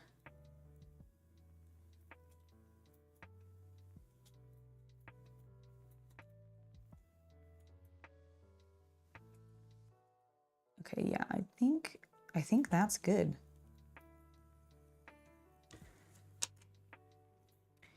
Let's see, what do you guys think?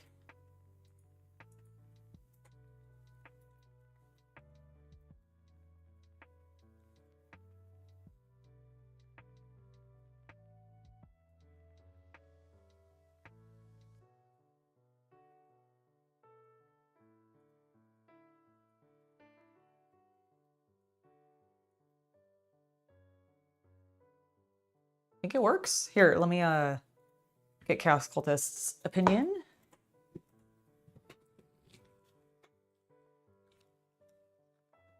Yeah. Do you think I should, because I'm feeling pretty good about it, but I almost want a little bit more green. I agree.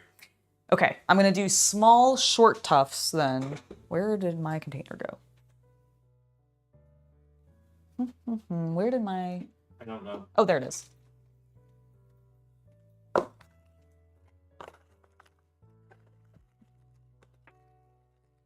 Okay, this is not the one I need. Not the one I need. All right.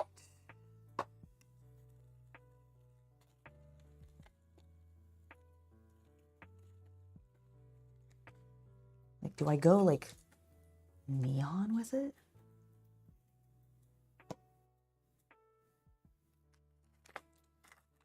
No, I don't think I'm gonna go full neon. However,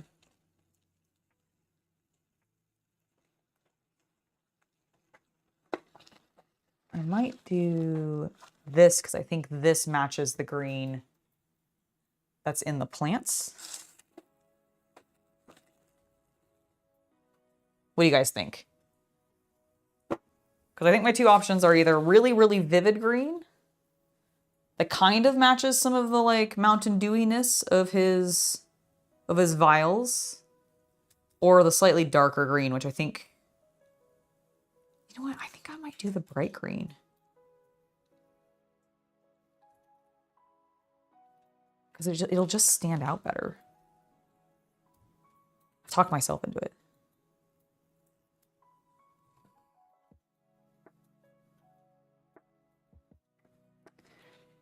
Before I do that, record.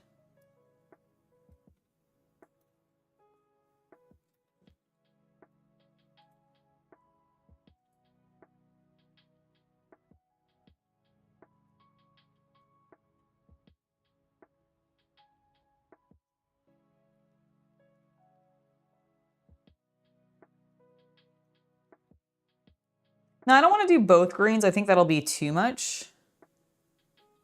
But I think having in this pop of a brighter green is going to work well.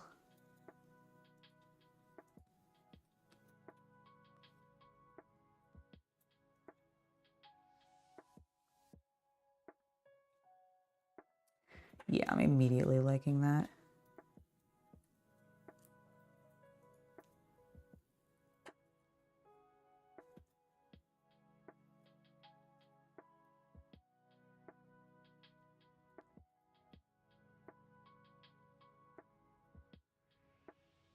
Yep.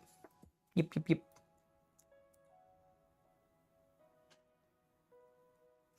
This is exactly what I needed.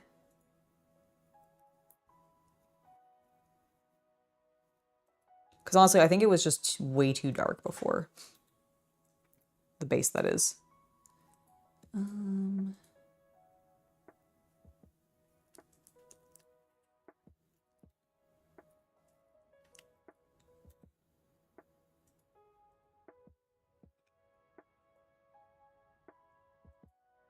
Yeah, the edge. Edge of glory. That. Poke it down.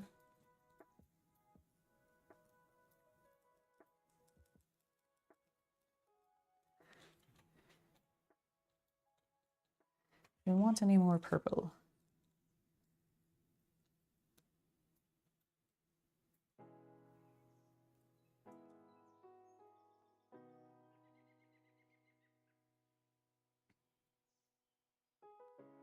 Yeah, I think that looks better. I will get another opinion, but I think it's looking good.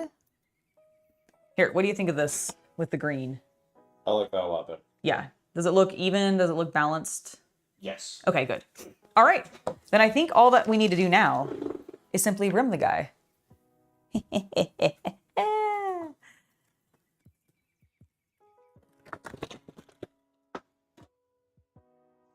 Which we'll do with a little bit of Vallejo black. First black I grabbed off my table. I actually don't have a real preference.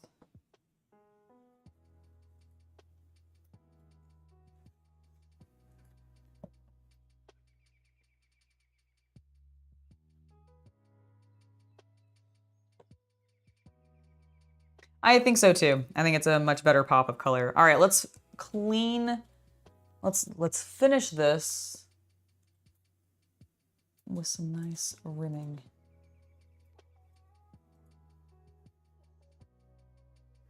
So my larger brushes. Here we go.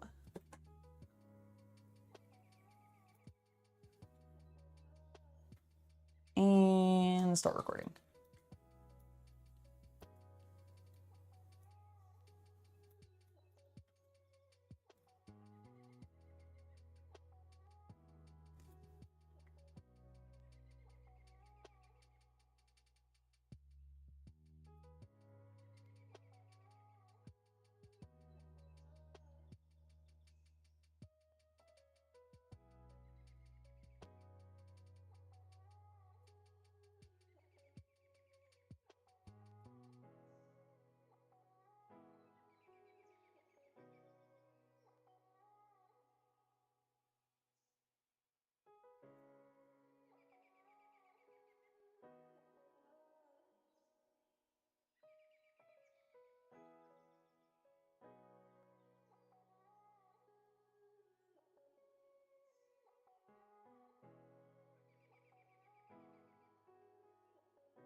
All right.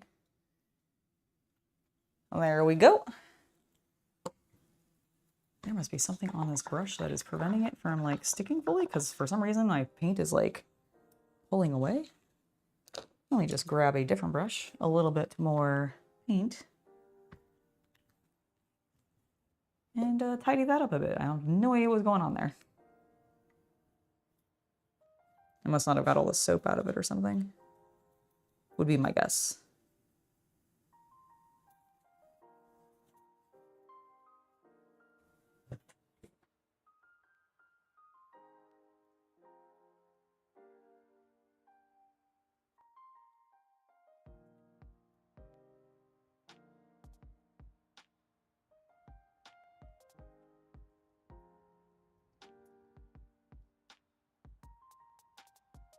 Easy fix though.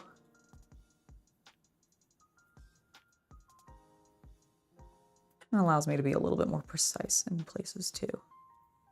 So not too worried about it. I know the purple worked out really well, didn't it? It did need the green though, especially for the tufts, and I think to help tie in what we had done on his vials of toxins that he himself is taking. He doesn't share those. No, no, no, no, no.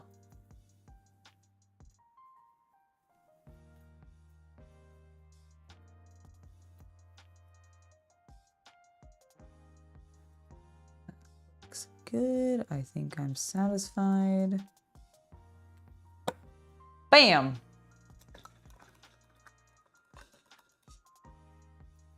Lucius is complete. We'll just set him over there to dry. I will refocus us. Nice. And in just a moment, I'll get started on my next project.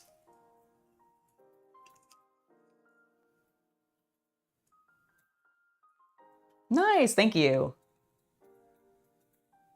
Oh yeah, no, I like Vallejo's paints quite a lot. They have a very like good consistency. The pigmentation in them is good. But honestly, I really feel like a lot of the miniature painting like hobbyist supply lines have all had to up their game because there's so many paint brands now, and they all are competing against each other, and they have to like do something to make themselves stand out. So having quality paint is one of those things, which is nice to see. It's nice to see. I like the competition being there, forcing them to have to like be better. Okay, we're gonna clean up a little bit first too, because I now have like a bazillion things that are totally irrelevant for the next project. So we'll get rid of those. Okay, alien color needs to go in there. I think I'll put the short ones in here too.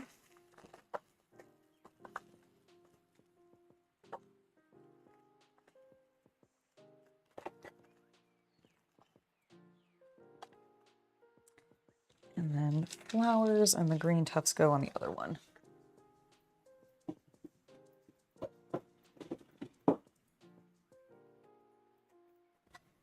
Okay, flower and green tufts.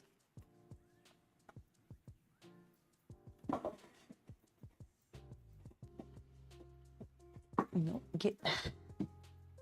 why? Oh, because I'm putting it in backwards, that's why. I was trying to put a drawer in the wrong way. It's fine.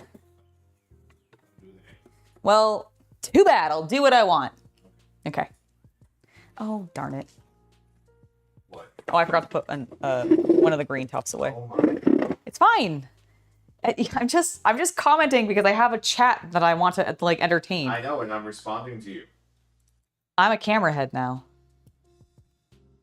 Skibbity? Oops, that's not what I wanted. Okay, I want that, and then I want to do that one.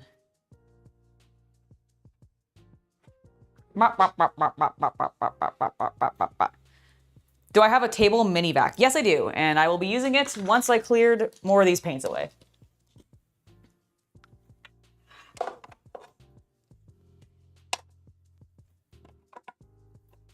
One of the things that I was sent relatively recently ago from a fan, and oh my god, has it been hella useful. Like, so very much so. Don't recommend them necessarily, like, because basically what I'm talking about is these little USB rechargeable mini vacs that you can get. You often see them sold for like keyboard cleanup and that kind of stuff. They just have like a little bristles on the bottom and they have a little turn on and it sucks things up. I don't really think it works super well on your keyboard. Tried it on that, didn't really do anything. But in regards to cleaning up the surface of your like hobby space, especially if you've been tufting or doing gravel or basically any like really messy kind of portion of your project, it will clean up that debris pretty easily, pretty readily. Purple Nolan oil needs to go over there. Black Templar can be over here. That's the Nolan oil I literally just put down. Pay attention. gray, but it's storm vermin, so it can go there. Master Series paints are on the wall. Duncan will need to be put away separately, so those can stay out for right now. This is that new shade. Okay, so shade, shade, shade, shade. Wait, is this actually a shade? No, that's Dark with Flesh, isn't it? Nope, it's Requiem Flesh shade. Aha! Contrast, contrast, shade. Vallejo. And then Army Painter is by CC. My glue can go back there. Although actually, oh, I think I will need this. I forget, have we determined whether or not the Tamiya Extra Thin Cement actually works on the Crisis Protocol miniatures? I can't remember now. Did I use them when I think I used it. I think it does. I didn't think it was a... No, I don't think, I think it is plastic. I think it worked when is that what I did for the Marvel Girls? I genuinely cannot remember.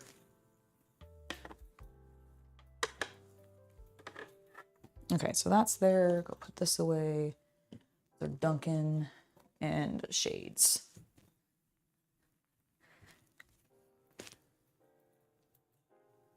Pink. That actually goes over there, and then boop. Boop. Boop and boop. Okay.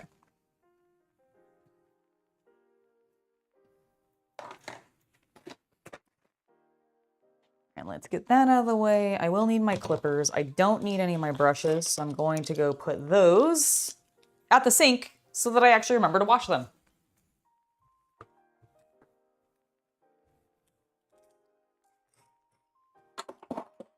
Because otherwise, if I don't do that, they'll just sit there on my desk and I'll forget.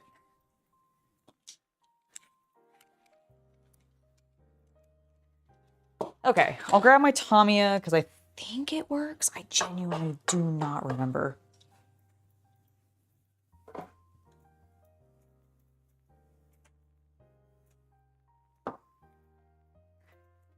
I'll have that just in case it doesn't. And now we can clean up with my little vacuum.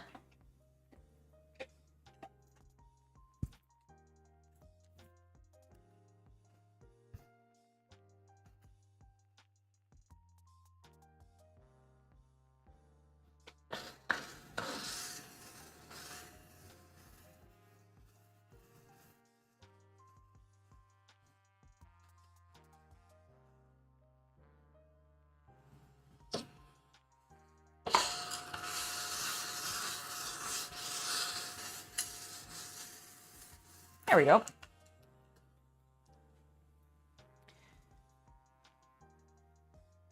Thankfully, I don't have to do any recording of this portion. It's just the build segment. And you know what's great is because I am literally building the Captain America from the very original launch box set, I actually have the instructions in the booklet.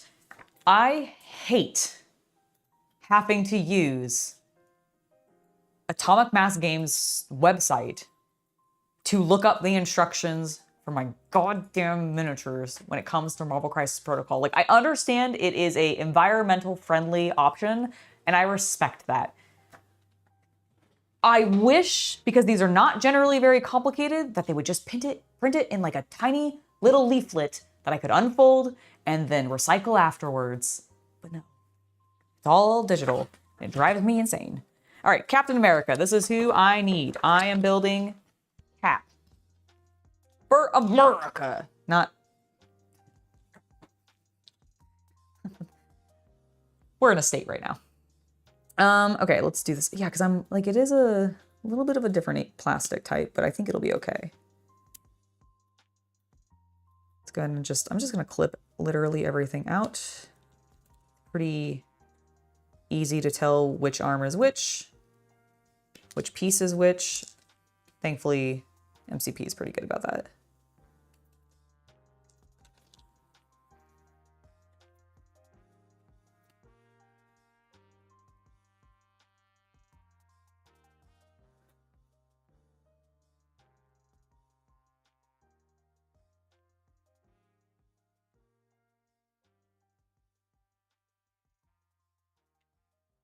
I want to be very careful about making sure I don't clip something awkward on his shield. Okay, I think I got it all clean.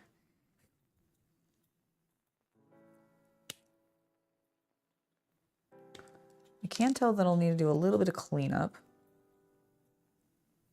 on Cap, but it shouldn't be too bad. And he seems to have nice pegs for all of his bits to go into, to slot into, so which is nice.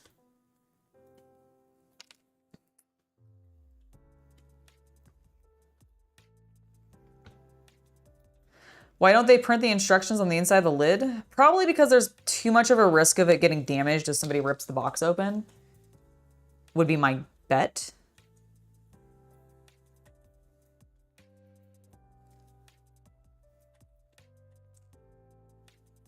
But I actually don't know. It's a good question.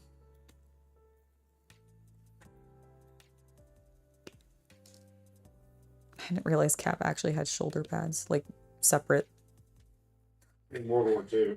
Yeah, no, it makes sense. I just, oh, and I get to even attach his belt individually? Holy cow.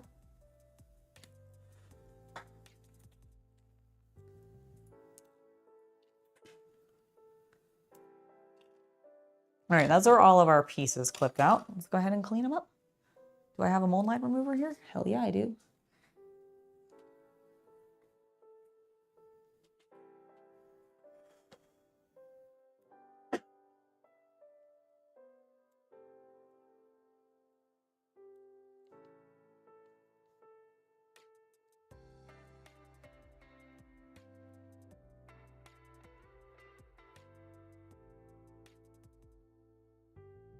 It's a matter of opinion. Much like anything, much like any brand that has competitors who all do the same thing, it's always a matter of opinion. Like, I can give you, like I really like contrast Citadel paints. Or Citadel contrast paints. That doesn't mean they're the best. People get plenty of really great effects not using those paints at all. It's just kind of a matter, honestly, my personal opinion when it comes to paint brands and loyalty versus not, I don't subscribe to being loyalist to a particular paint brand. Heretic! As an artist, I think it is our prerogative and responsibility, honestly, to experiment and try other brands. And while it's great, ultimately, if you do find one that you're like, oh, I just prefer this. This is just what I tend to use the most. I have this in my collection and I don't really need to replace anything right now. These colors work great for me, so I'm not going to buy new paints. And therefore, you end up looking like you're a very hardcore, Citadel person or the Army Painter or Vallejo or whatever. But ultimately, I mix, every paint video that I have done in the last year or two probably has had a mix of multiple, at least 2 to 3 brands per video that I'm using. I do not stick to one over the other. Because I use Vallejo, I use MSRP, or Master Series paint, so MSP. I use the Army Painter, I use Citadel, I use Duncan Rhodes, I use multiple different versions of Army Painter and Vallejo, actually, because I have their model color as well as I have their, oh, what's the other line called? It's something color, it's something else. It's I don't remember exactly. But then I have speed paints from Army Painter, I have the Fanatics line from Army Painter, I have their old line. So there's a whole bunch.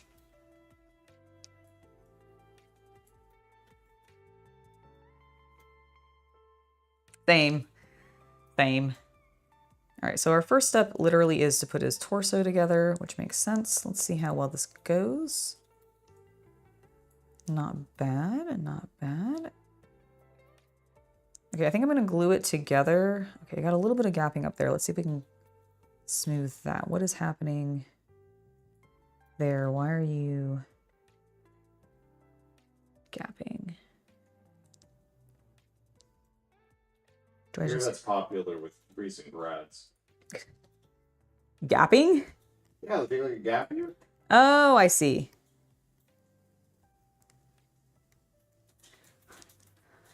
Oh, I'm gonna drink some water. Just got really lightheaded. There we go. I had a goddamn blockage happening in the coal. Did you figure it out? Lines in Satisfactory, yes, and I finally found it. What was it? Oh, it was a small bit of conveyor belt inside of a splitter was not upgraded. Ah, I see. That would do it. To answer your question, Star Fury, I have gotten some paints to preview in the past, but never like when they're launching.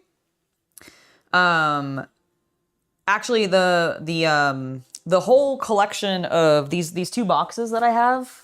So I have two boxes like this next to me that are full of the Duncan Rhodes paint line, series 2 and 3, which I have been using throughout this paint project and a couple of others, and I try to call it out because those were sent to me. So that I could use them in painting projects. Not as a like, oh, this is brand new and we're testing these out, we want you to advertise them kind of way, but I have definitely gotten sent some paints before, but never in a doing it for the first time, etc. kind of capacity.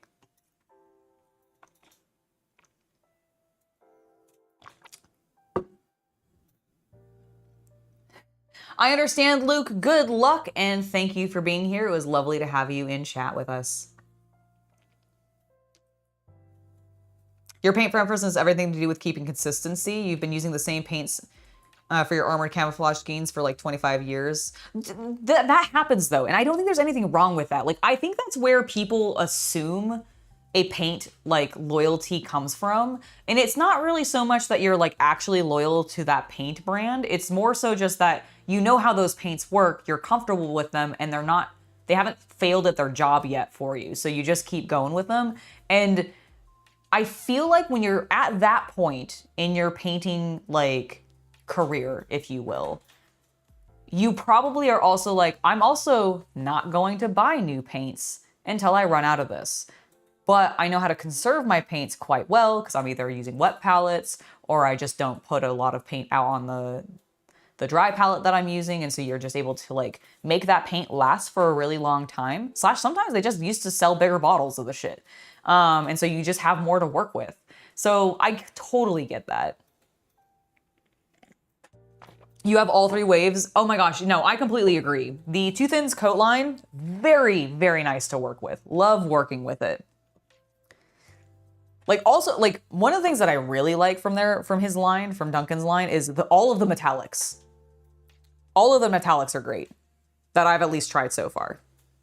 Okay, let's see if this Tamiya Extra Thin works on this.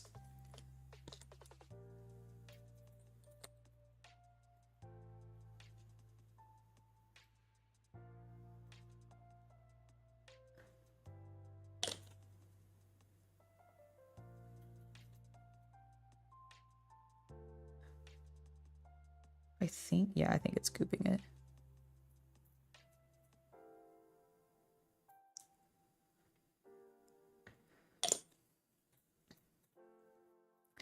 Do a little bit on the other side to really get a better stick.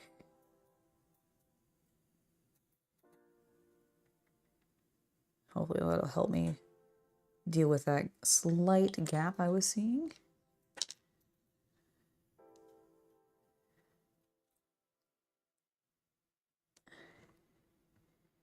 Okay, yeah, it's definitely sticking.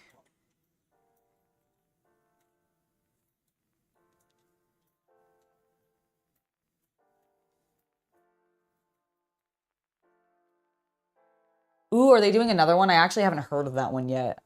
Oh, that sounds awesome. It's dark arts range. So is it just gonna be all like really dark, moody color tones? Nice. I really like the very vibrant range that they did. I think it's like, I don't remember if it's 2 or 3, but there's one that came with like a ton of very saturated, beautiful color tones. And I really, really like those. It makes me want to paint orcs every time I see those really bright, saturated colors. Okay, so that's looking good. Need to do a little bit of smoothing on the bottom.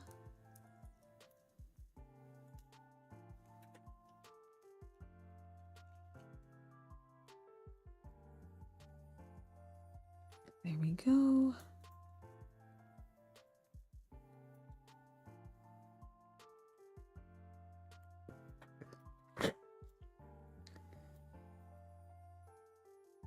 A little bit of a mold line there. Let's see if we can take care of that.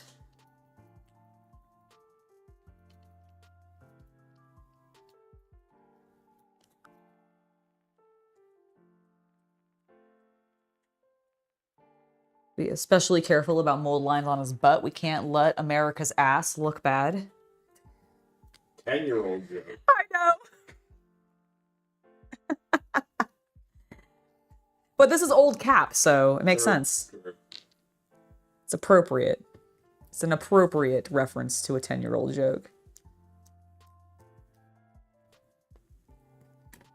Okay, what's next? His belt.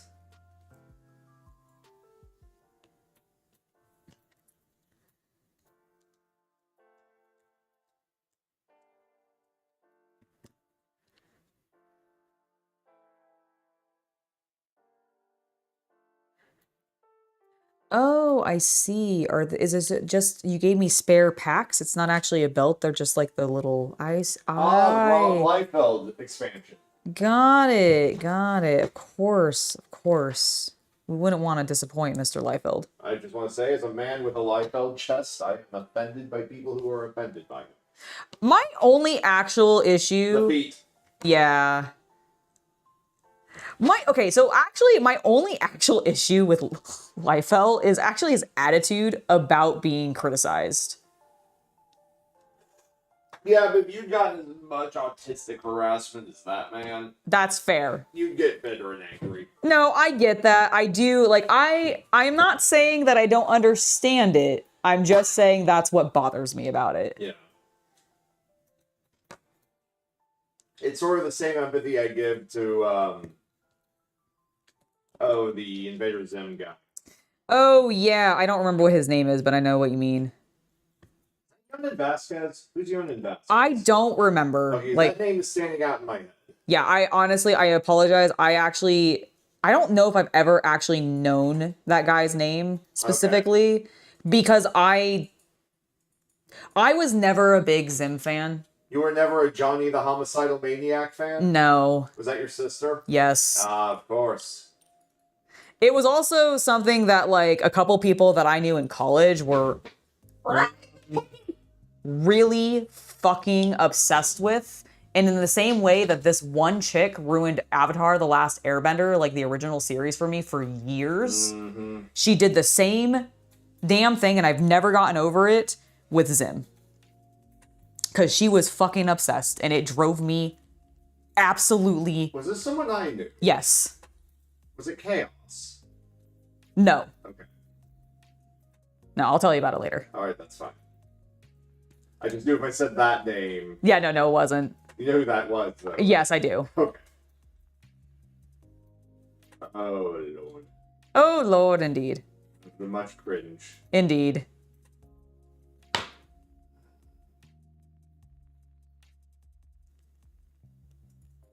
You know what I realized it also was? I think it's also just because it was like a Hot Topic thing, and I got really turned off by like the just obsessive Hot Topic fangirl like craze. Understandable. That was Zim, and he was everywhere. And I was just like, come on, I want other things. That and freaking Nightmare Before Christmas, too.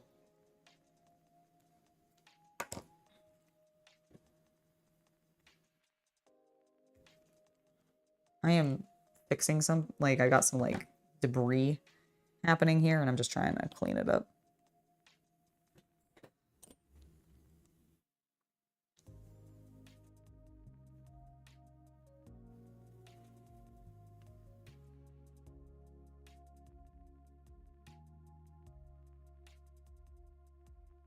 Nice.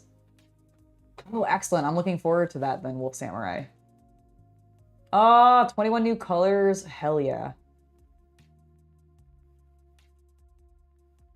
Dude, I have heard so many people be so upset still about the Testers Model Master line being discontinued. I didn't realize it only got discontinued in 2020. It makes sense as to why a lot of the dudes in my Scale Model Club constantly bring that up. Wait, they discontinued Tester? Yeah, so Shit. Russ Oleum discontinued Tester Models Master line in 2020. Oh, dude, that's... Yeah, no, the Scale Model guys, like every meeting, somehow someone randomly is able to bring it up, and then they all cry. Even I'm like, whoa, they used to be the good stuff. No, it was. Some of the dudes actually were really lucky, and they were able to like just buy out a couple of suppliers. Yeah.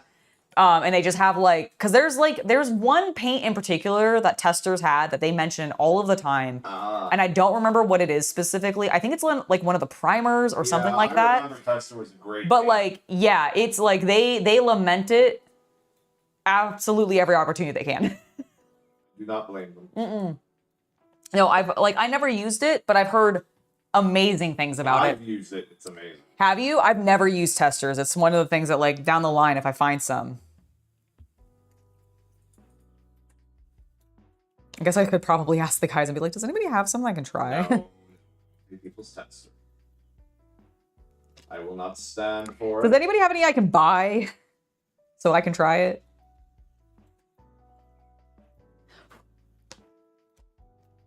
All right, caps. Little, I put them on backwards? I don't think I did. No, I don't think I did.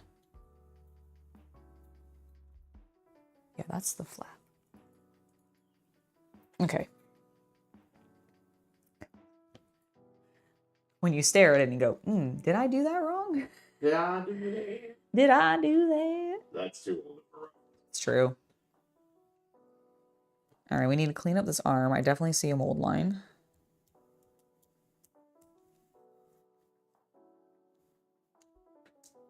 Can't believe I haven't put his legs together yet. We're saving that for last, I guess.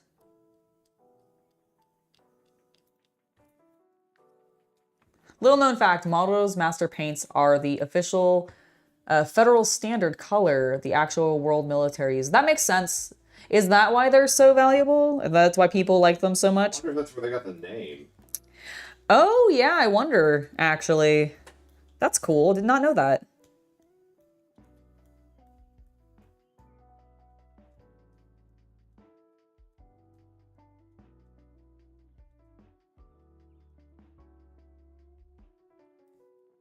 So then when like Vallejo color is like model color is using like, oh, I don't know, like German field gray or German field green or like all of those ones that have very like nationality tied like names to them, are they using the license of the testers' names then, since they're the ones who originally like who have the patent for that? Like, are they like, is that how that would work?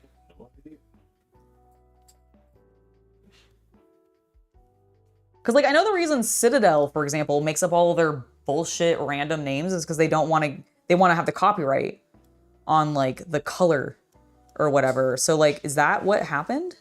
I think golding the tips was the correct call. For yeah, I think so too.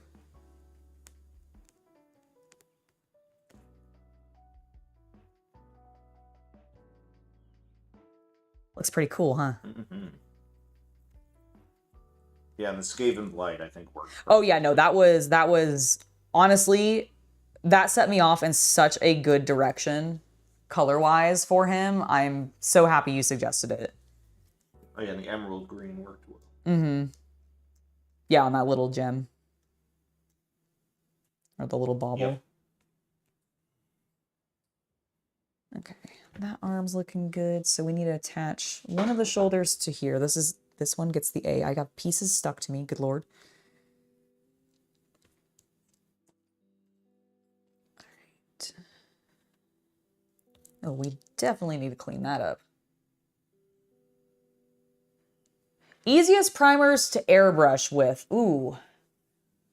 I mean, I've only ever used Citadel paint in my primer. Actually, no. Did I use Army Painter? Mm-hmm. Okay, so I've used Army Painter in my airbrush. I've used Citadel's contrast colors in my airbrush. I don't know if you've used anything enough to give a good recommendation. I don't. And that's actually what I was getting to. And I've also tried once the Tamiya, like, actual airbrush paints.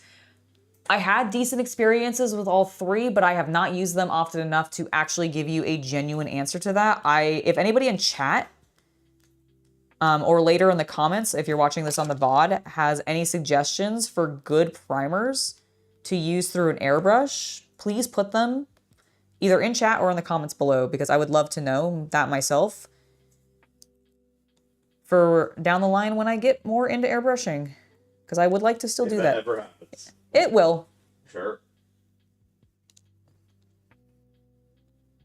I have confidence. Okay, so it's gonna go like so. Okay, let's go ahead and get this into place. I thought I dropped it. I thought I lost it. I see. Got it. So they're not exactly one-to-one with the enamels. That makes sense. I was wondering because I was like, they have to have I bet they have a patent on it. I bet they have an actual license which prevents them from really truly, like, maybe they call them the same, but it's not actually the truest version of the color. That's really cool. I had no idea about that. You use the AK rattle cans, smooth finish. To be fair, Alex, I've also tried the rattle cans for AK. I haven't tried it through a airbrush or anything like that, but I've definitely... The AK rattle cans are very good. Yeah, the AK rattle cans are very good. I like them a lot, especially their black and their white. I haven't actually tried any of their colored rattle can primers. I've only ever used the white and the pure black, but I like them a lot. Ooh, everybody's favorite recent anime. You're looking for recommendations? Absolutely, Star Fury. Apocalypse Hotel. Apocalypse Hotel is a really good one. I really like Apocalypse Hotel. Apothecary Diaries, if you want something that's a little bit more like romance themed, if you're into that kind of stuff, it's actually really, really good, but it's also a very, very good detective story. Like, I love it. I love Apothecary Diaries. Apothecary Diaries is up there for me. I mean, if you want something really mainstream, I do like the very newest episodes of One Piece. And I think you can easily just jump in and sort of maybe watch a video to give you like a rough timeline of what's going on and then just jump in. Because, like, honestly, there's too much of it to watch it all to catch up. Shangri-La Frontier. Another really good one if you want action that is not isekai. Thank goodness. I'm kind of tired of isekai. Freerun, if you want something that's very emotional, but also sweet. Delicious and G-Quux, when that comes out officially, will also be great. That's the newest Gundam series, and it is an alternate timeline for the original Gundam series. So, like, Char is in it, and maybe Amuro's in it. Char's maybe in it. Char's maybe. Yeah, we don't know. He was in the movie. He was in, like, the movie. It's Xeon 1, the 1 Year War. Yeah, it's an alternate universe of Xeon 1, and it's kind of amazing so far from what I've seen. I haven't watched all of it, but that one's looking really good. And then Delicious in Dungeon, if you haven't watched that already. I don't know if I've given that recommendation before to you, but, like, Delicious in Dungeon is also phenomenal. I've also heard really good things about Kaiju number 8, but I have not watched it myself. Oh, Catch Me in the Outfield, if you want a delightful slice of life that is centered entirely around baseball. Oh, it's great, well animated. So good. It's so good. They're, like, honestly, it's one of my favorite slice of life series in a really long time, and that's not a genre I gravitate towards, so the fact that this one's really hooked me, it's because it's thematic to something that's actually, like, I enjoy in real life, which is sports. Like, I'm not a big sports fan, but I enjoy watching live sports. And the entire series is about the goings-ons at a stadium for a small minor league team in Japan. It's through the eyes of a Gyaru who, well, it's through a lot of characters' eyes, but the primary protag is a Gyaru who works as a beer girl in the stands. Explain what Gyaru is for somebody who doesn't know it. It is a Japanese fashion style that is most predominantly identified by having a dark tan and wearing flamboyant colors that contrast. It's the California tan, like Hollywood vibe, done by Japanese girls. Like, that's the fashion style. It's like taking like the very like tanned blonde, the like equivalent of when a white girl goes way too weeb Lolita. Yes, exactly. And she's delightful. Like, I love her. I saw a cosplayer of her at Fanime, actually, which was great. Yes, I got her. Yeah, like, I didn't see her at first, but then Chaos Cultist did, and I talked to her for, like, a brief moment to go, and then we walked away. That was the extent of it. It was probably that high-pitched, actually, too. I need some of my sandpaper.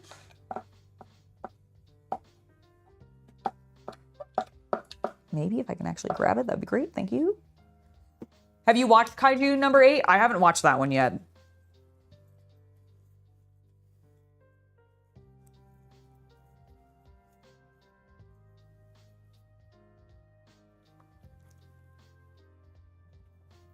Just cleaning up a little bit of the residue on the edge of the shield. Being gentle so I don't misshape it or anything. I would hate to have him not have a perfectly round shield. Okay, that arm's done. I need the other arm. Here it is. Okay, so this... Does it matter which way it hooks in? Oh, yes, it does. Okay.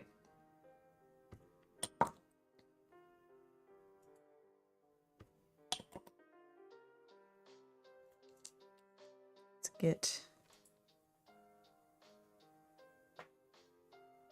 his shield tacked into place.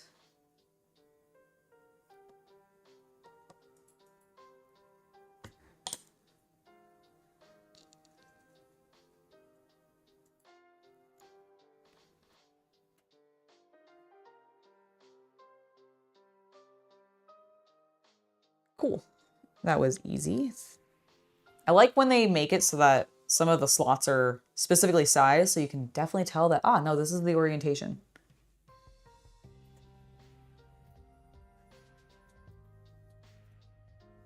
Nice. I'll have to look into that one. I've heard great things about Kaiju number 7, and I know it was on like, or sorry, Kaiju number 8, and I know that it was on like the game or the anime awards list, but it didn't. Yeah, I don't care either. I've only seen the first episode of Solo Leveling. I was so not well. Yeah, I was incredibly bored with the first episode of Solo Leveling. I don't understand the hype of that. Where is his other shoulder piece? I'm assuming the animation and all that gets much better. I mean, from what I've seen of later episodes and clips when people have talked about it, like Mother's Basement and stuff, yes, it looks like it gets better. I think Garth put it best when he said that the entire show's got aura and hype moments and more aura and hype moments. Yeah, and like I think my problem is to me, Solo Leveling has the same problem I had with Code Geass. It had too much mass like market appeal, and everybody just got like really obsessed with it, and it kind of just got tiring because of that. At least for me personally, but maybe that's just me. Maybe that's just my hipster coming out. That is. That's you. That's you being an old Karen. Oh my gosh! Don't call me that. Where is this? Fuck. I need to find his other shoulder piece, and I do not see it on my table.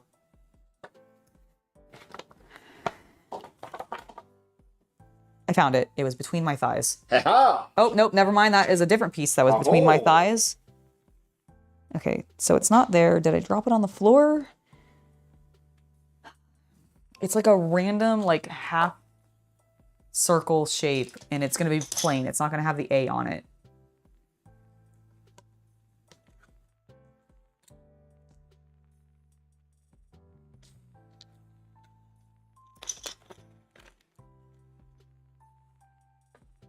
Lift book.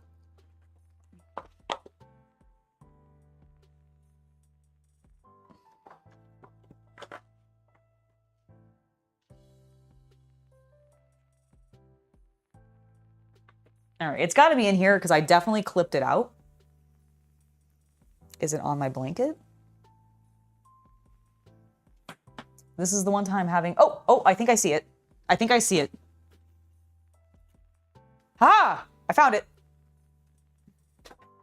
Oh. Ha-ha! Woo! Oh my god, our factory looks so cool. I love it.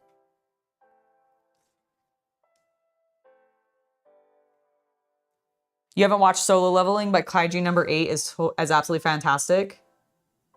It's like Appleseed. I didn't like the latest one because I didn't like the animation CGI as towards the original, which is more anime and hand drawn. Yeah, no, I totally get that. Dude, original Appleseed is great. What a classic series. I have no idea. Where did my clippers go?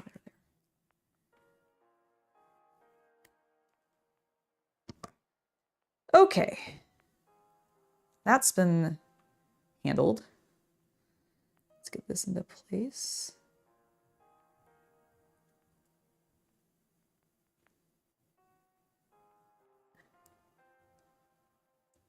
Ooh. Don't drop it again, Angela. Good Lord.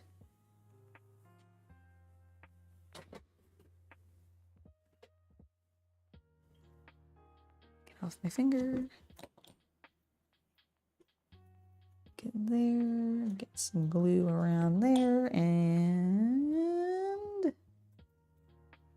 boop. Heck yeah.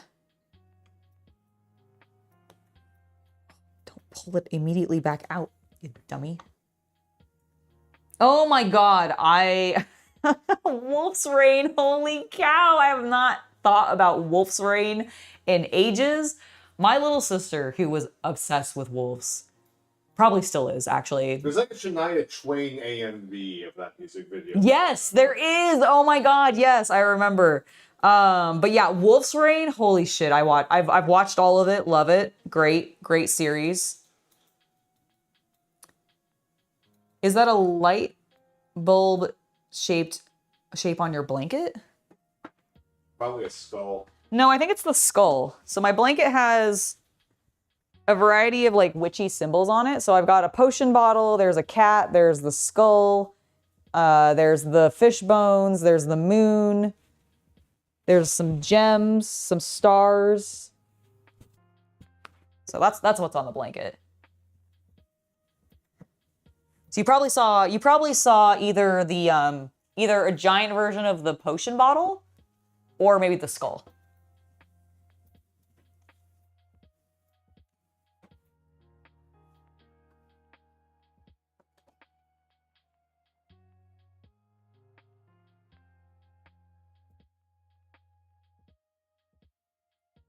Cap, where did your shield arm? There it is. It's like I literally just built it. Where did it go? Okay. No, do not snip that fully off. I just want to clean up that rough edge, please.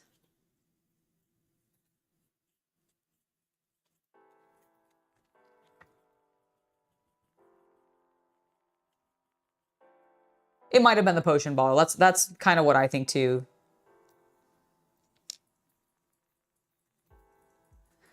Okay. Now we can put his head in place, which I almost dropped. I'm so smooth. Oh, I do love when the heads go in like just really easily.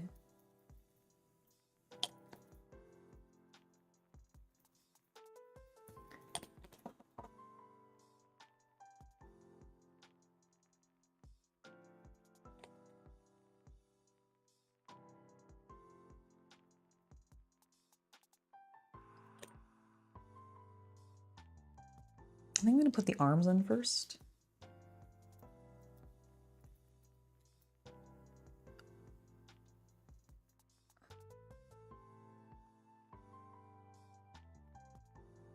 Lovely, that's in place. Where's the other arm?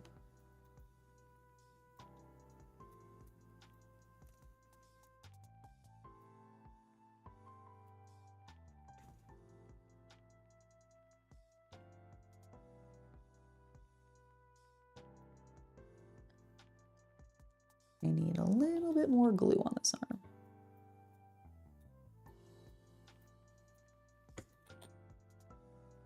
So that actually shoves into place better.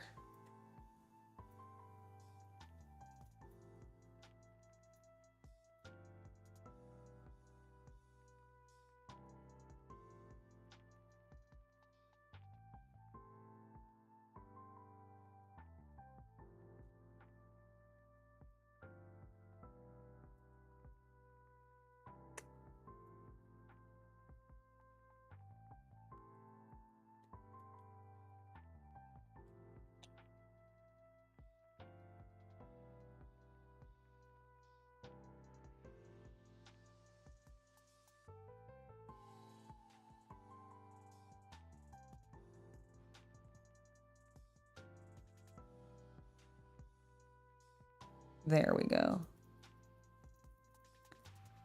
It's like, why is this not sealing properly? There, that's what I want it to look like. Oh yeah, did we ever figure out which plastic glue worked? Yeah, the Tamiya does work. Okay.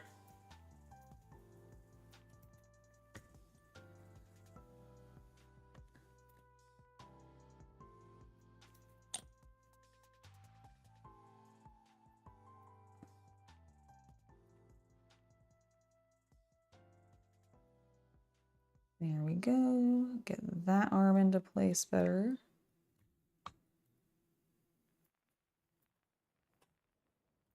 Oh my gosh, Heat Guy J, Ghost in the Shell, Akira, all classics, all beautiful. One of my... You know, I never saw Heat Guy J. Oh yeah? I liked it. I saw it, posters and such for years, so never actually saw it. I never watched all of it, but I did watch like the first several episodes because I remember like it was actually a preview. It was one of the new type like magazine previews. It had like a trailer and a lot of DVDs. Yes. I remember it being very fun.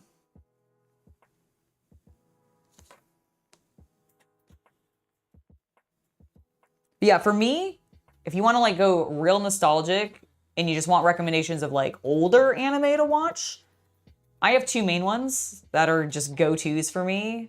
Slayers, or These Slayers, and then all of it, just all of it. And then Escaflowne, don't worry about the movie. Just watch the series. Yeah. Like, the movie's fine, it's just a very condensed version of a... How long is the original? Let me look real quick. I don't remember how long Escaflowne is. It's not like super long. Like 60 episodes? But it's long enough. Yeah, let me see. Escaflowne. How many episodes are there of Escaflowne? Escaflowne. No, not the escape. Escaflowne. Are you looking for Flonase? Oh, it's only 26 episodes, actually. Oh, so Yeah, I actually thought it was shorter. So, which is why the movie's okay and not terrible. But it's still not good.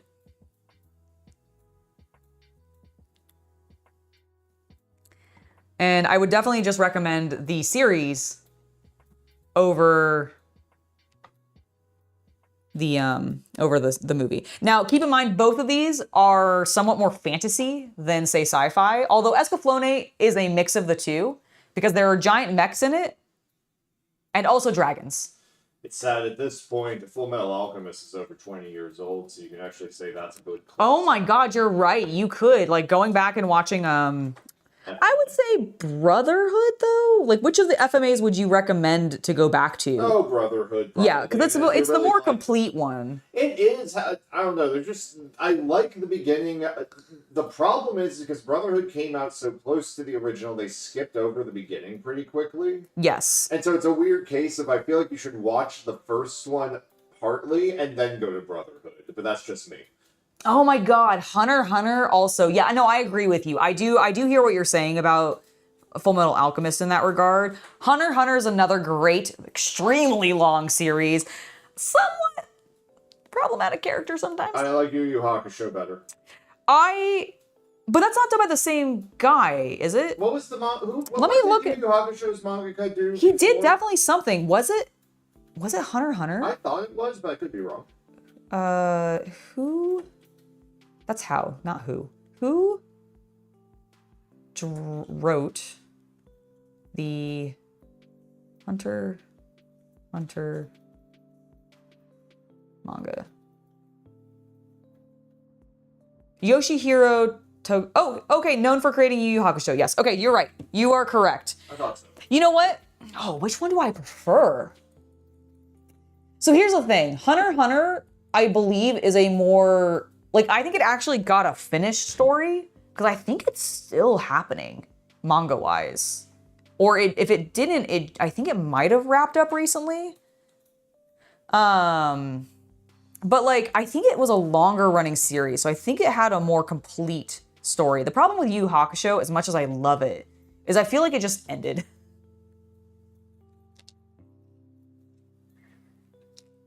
All right, we need to clean up the legs, and then we will be almost done with gluing this boy together. God, we got so much done. We finished Lucius.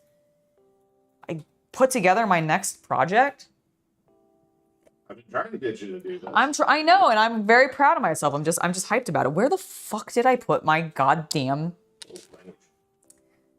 Where's my mold line remover? What, am I going crazy? Probably. It is.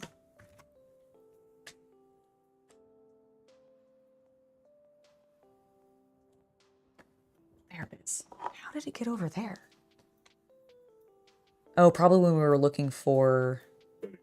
Yeah, that makes... No, that makes sense. I was just like sitting there going, why? It was just completely out of my line of sight.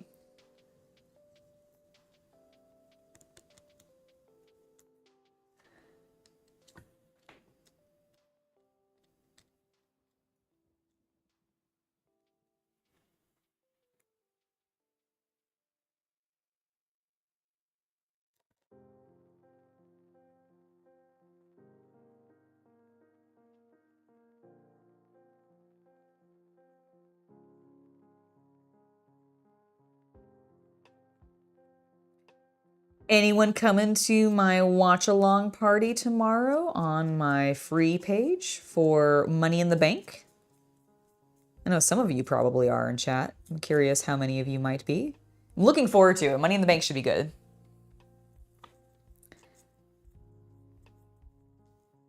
Or it could be terrible. I don't really know.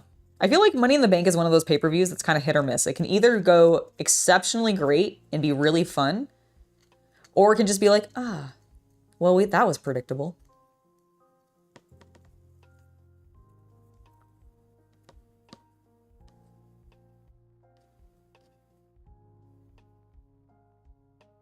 Oh my gosh, yeah, no, you can spend so many hours on Metal Gear Solid, especially... I mean, really all of them. Kojima is just... Holy shit. Like, what an author.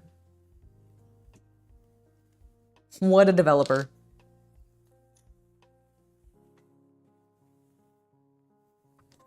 Bro likes to get existential. And he has a lot of things to say about war.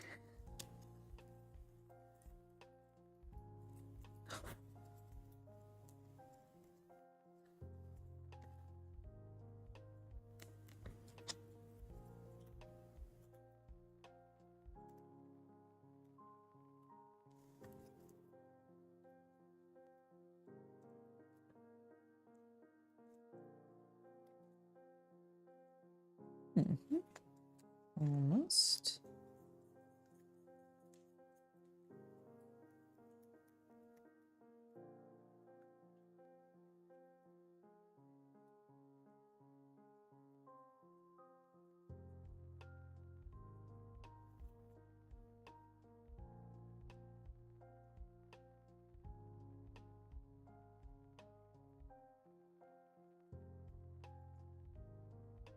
One little thing on his shin I want to clean, and then I think we can glue his legs together and stick them in place. I don't think I've heard of Psychopaths, actually. Oh, really? Yeah. That's one with the gun. That is so unhelpfully descriptive. Thank you. You're welcome. The gun? Do you care? I'm dealing with something. Oh, okay. What the fuck is that? What is that purple stuff? What? What is on your screen? Stuff. I see.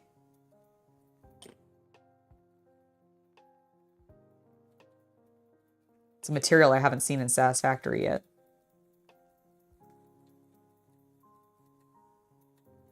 Okay. The most important thing now, to line up his ass cheeks.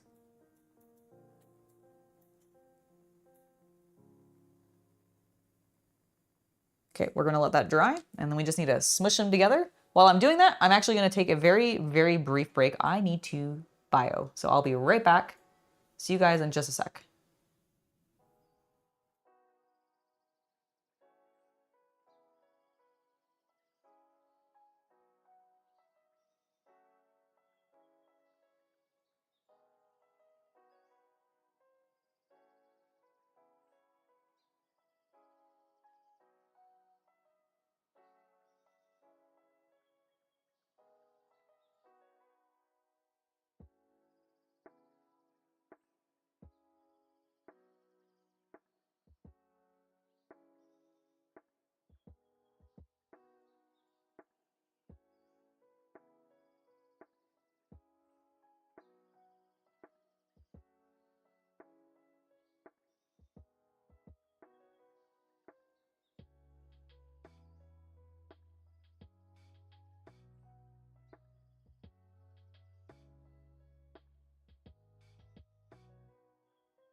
Wolf Samurai, to answer your question, I have not watched Noir.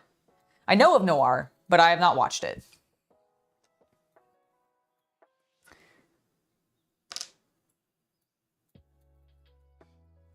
All right, let's get this booty glued on.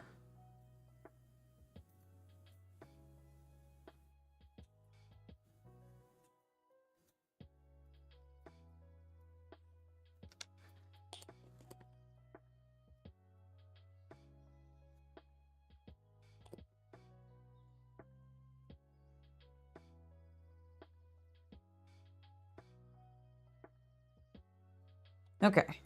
Smush. Imagine if you just like put him facing the wrong way.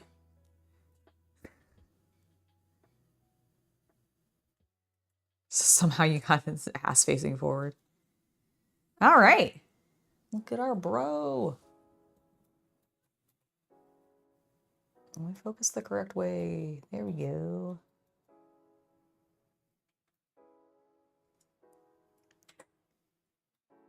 Woohoo! Captain America! America! excited actually to paint the shield. That should be fun. Heck yeah. He looks great. Let's see. If I do... No, I don't want to do that. Can you rotate me horizontally, please? What will that do? Ah, there I am. Hello. Okay, so if I, nope, not that one. Not Angela, stop it. Okay. If I do, hello! I'm full screen again. Look at me controlling things in OBS. Go me. All right, so I think that's gonna probably be it for us today. We're gonna end a little bit earlier than normal, like an hour earlier than normal, but that's honestly just because I got the rest of Lucius done way faster than I expected. You'll be back tomorrow. But I will be back tomorrow. So if you guys want to hang out with me yet again and listen to me ramble, this time, specifically about pro wrestling more than likely, then you should absolutely join me tomorrow at my watch-along party where I will be hosting that over on my free OF page for anybody that wants to join. Doesn't require anything. All you have to do is just come over there and hang out with me. We're gonna be watching, as I mentioned, Money in the Bank. I'll be going over my predictions beforehand. We will be starting a half an hour before the main show begins. So we will like catch a little bit of the pre-show together, but the main thing that we're gonna be watching together is just the main show, not the main event, but the entirety of the main show. So we'll be starting a half an hour before that. I hope to see you guys there. I am very much looking forward to it. I always have a blast at my watch-along parties. They're so much fun. And I also will probably rant about something wrestling related because that inevitably always happens during my watch-alongs. So if you guys are looking forward to that, I'll see you guys tomorrow. In the meantime, later this week on Sunday, we're gonna have a brand new video out about the diorama that I have been working on and we'll be taking to a competition in roughly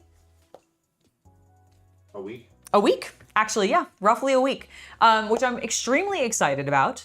That will be in the part 2. You'll get to see some of the construction of the diorama in part 1. I'm actually very happy with how my footage came out for that. I thought I did a decent job. I've liked what Chaos Cultist has put together so far for it, and I literally just wrapped up the remainder of what I needed to get filmed for it, voice speaking wise, this morning. So I'm feeling a little tired, but I'm also feeling very good about how productive I've been today. And I think now, after I've done my ramble, I told you guys about what's coming up.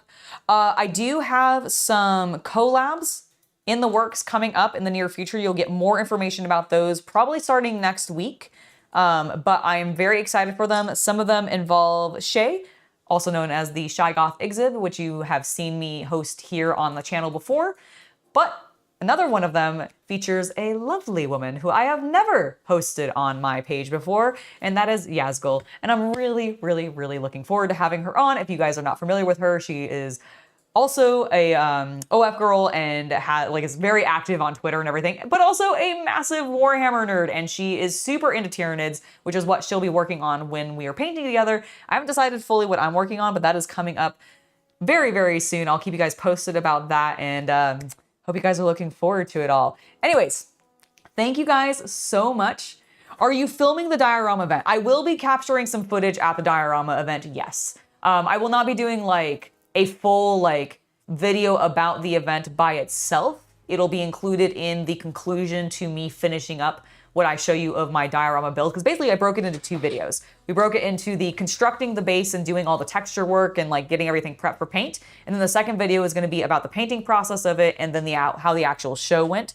Both the one that I took it to for my little mini competition that I had at my actual IPMS meeting, but then also this larger show that I'm taking it to in about 8 days or so. So I'm very excited about that. I've never gone to an actual true competition before with anything that I have done, on a, not just amongst friends or the local game store where I feel like I knew everybody anyways. So it didn't really feel that threatening or competitive, I suppose. Not because everybody else was not good or anything like that. It's just, I knew everybody there. So I wasn't worried about feeling bummed about losing because I knew there were exceptionally talented people also in there that I knew and I could talk about with them. And honestly, the same thing's gonna happen. It's just this time it's gonna be all strangers.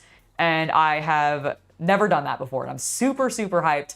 So yeah, I can't wait. I hope you guys are looking forward to it as well. I'll hopefully see a lot of you tomorrow over on my free page starting at, I think it's gonna be 3:30. I think that's like the actual time. So 3:30 p.m. Pacific Standard Time. See you, Pacific Summertime, sorry. See you guys then. And I'm gonna stop rambling now and actually call it, and probably, well, it's almost 4 o'clock. Maybe I'll eat an early dinner. I don't know, I'm kind of hungry. I didn't eat a snack when I took my break. I'm also gonna go check on my plants some more because I like them and it makes me happy. So I'll see you guys later. Bye.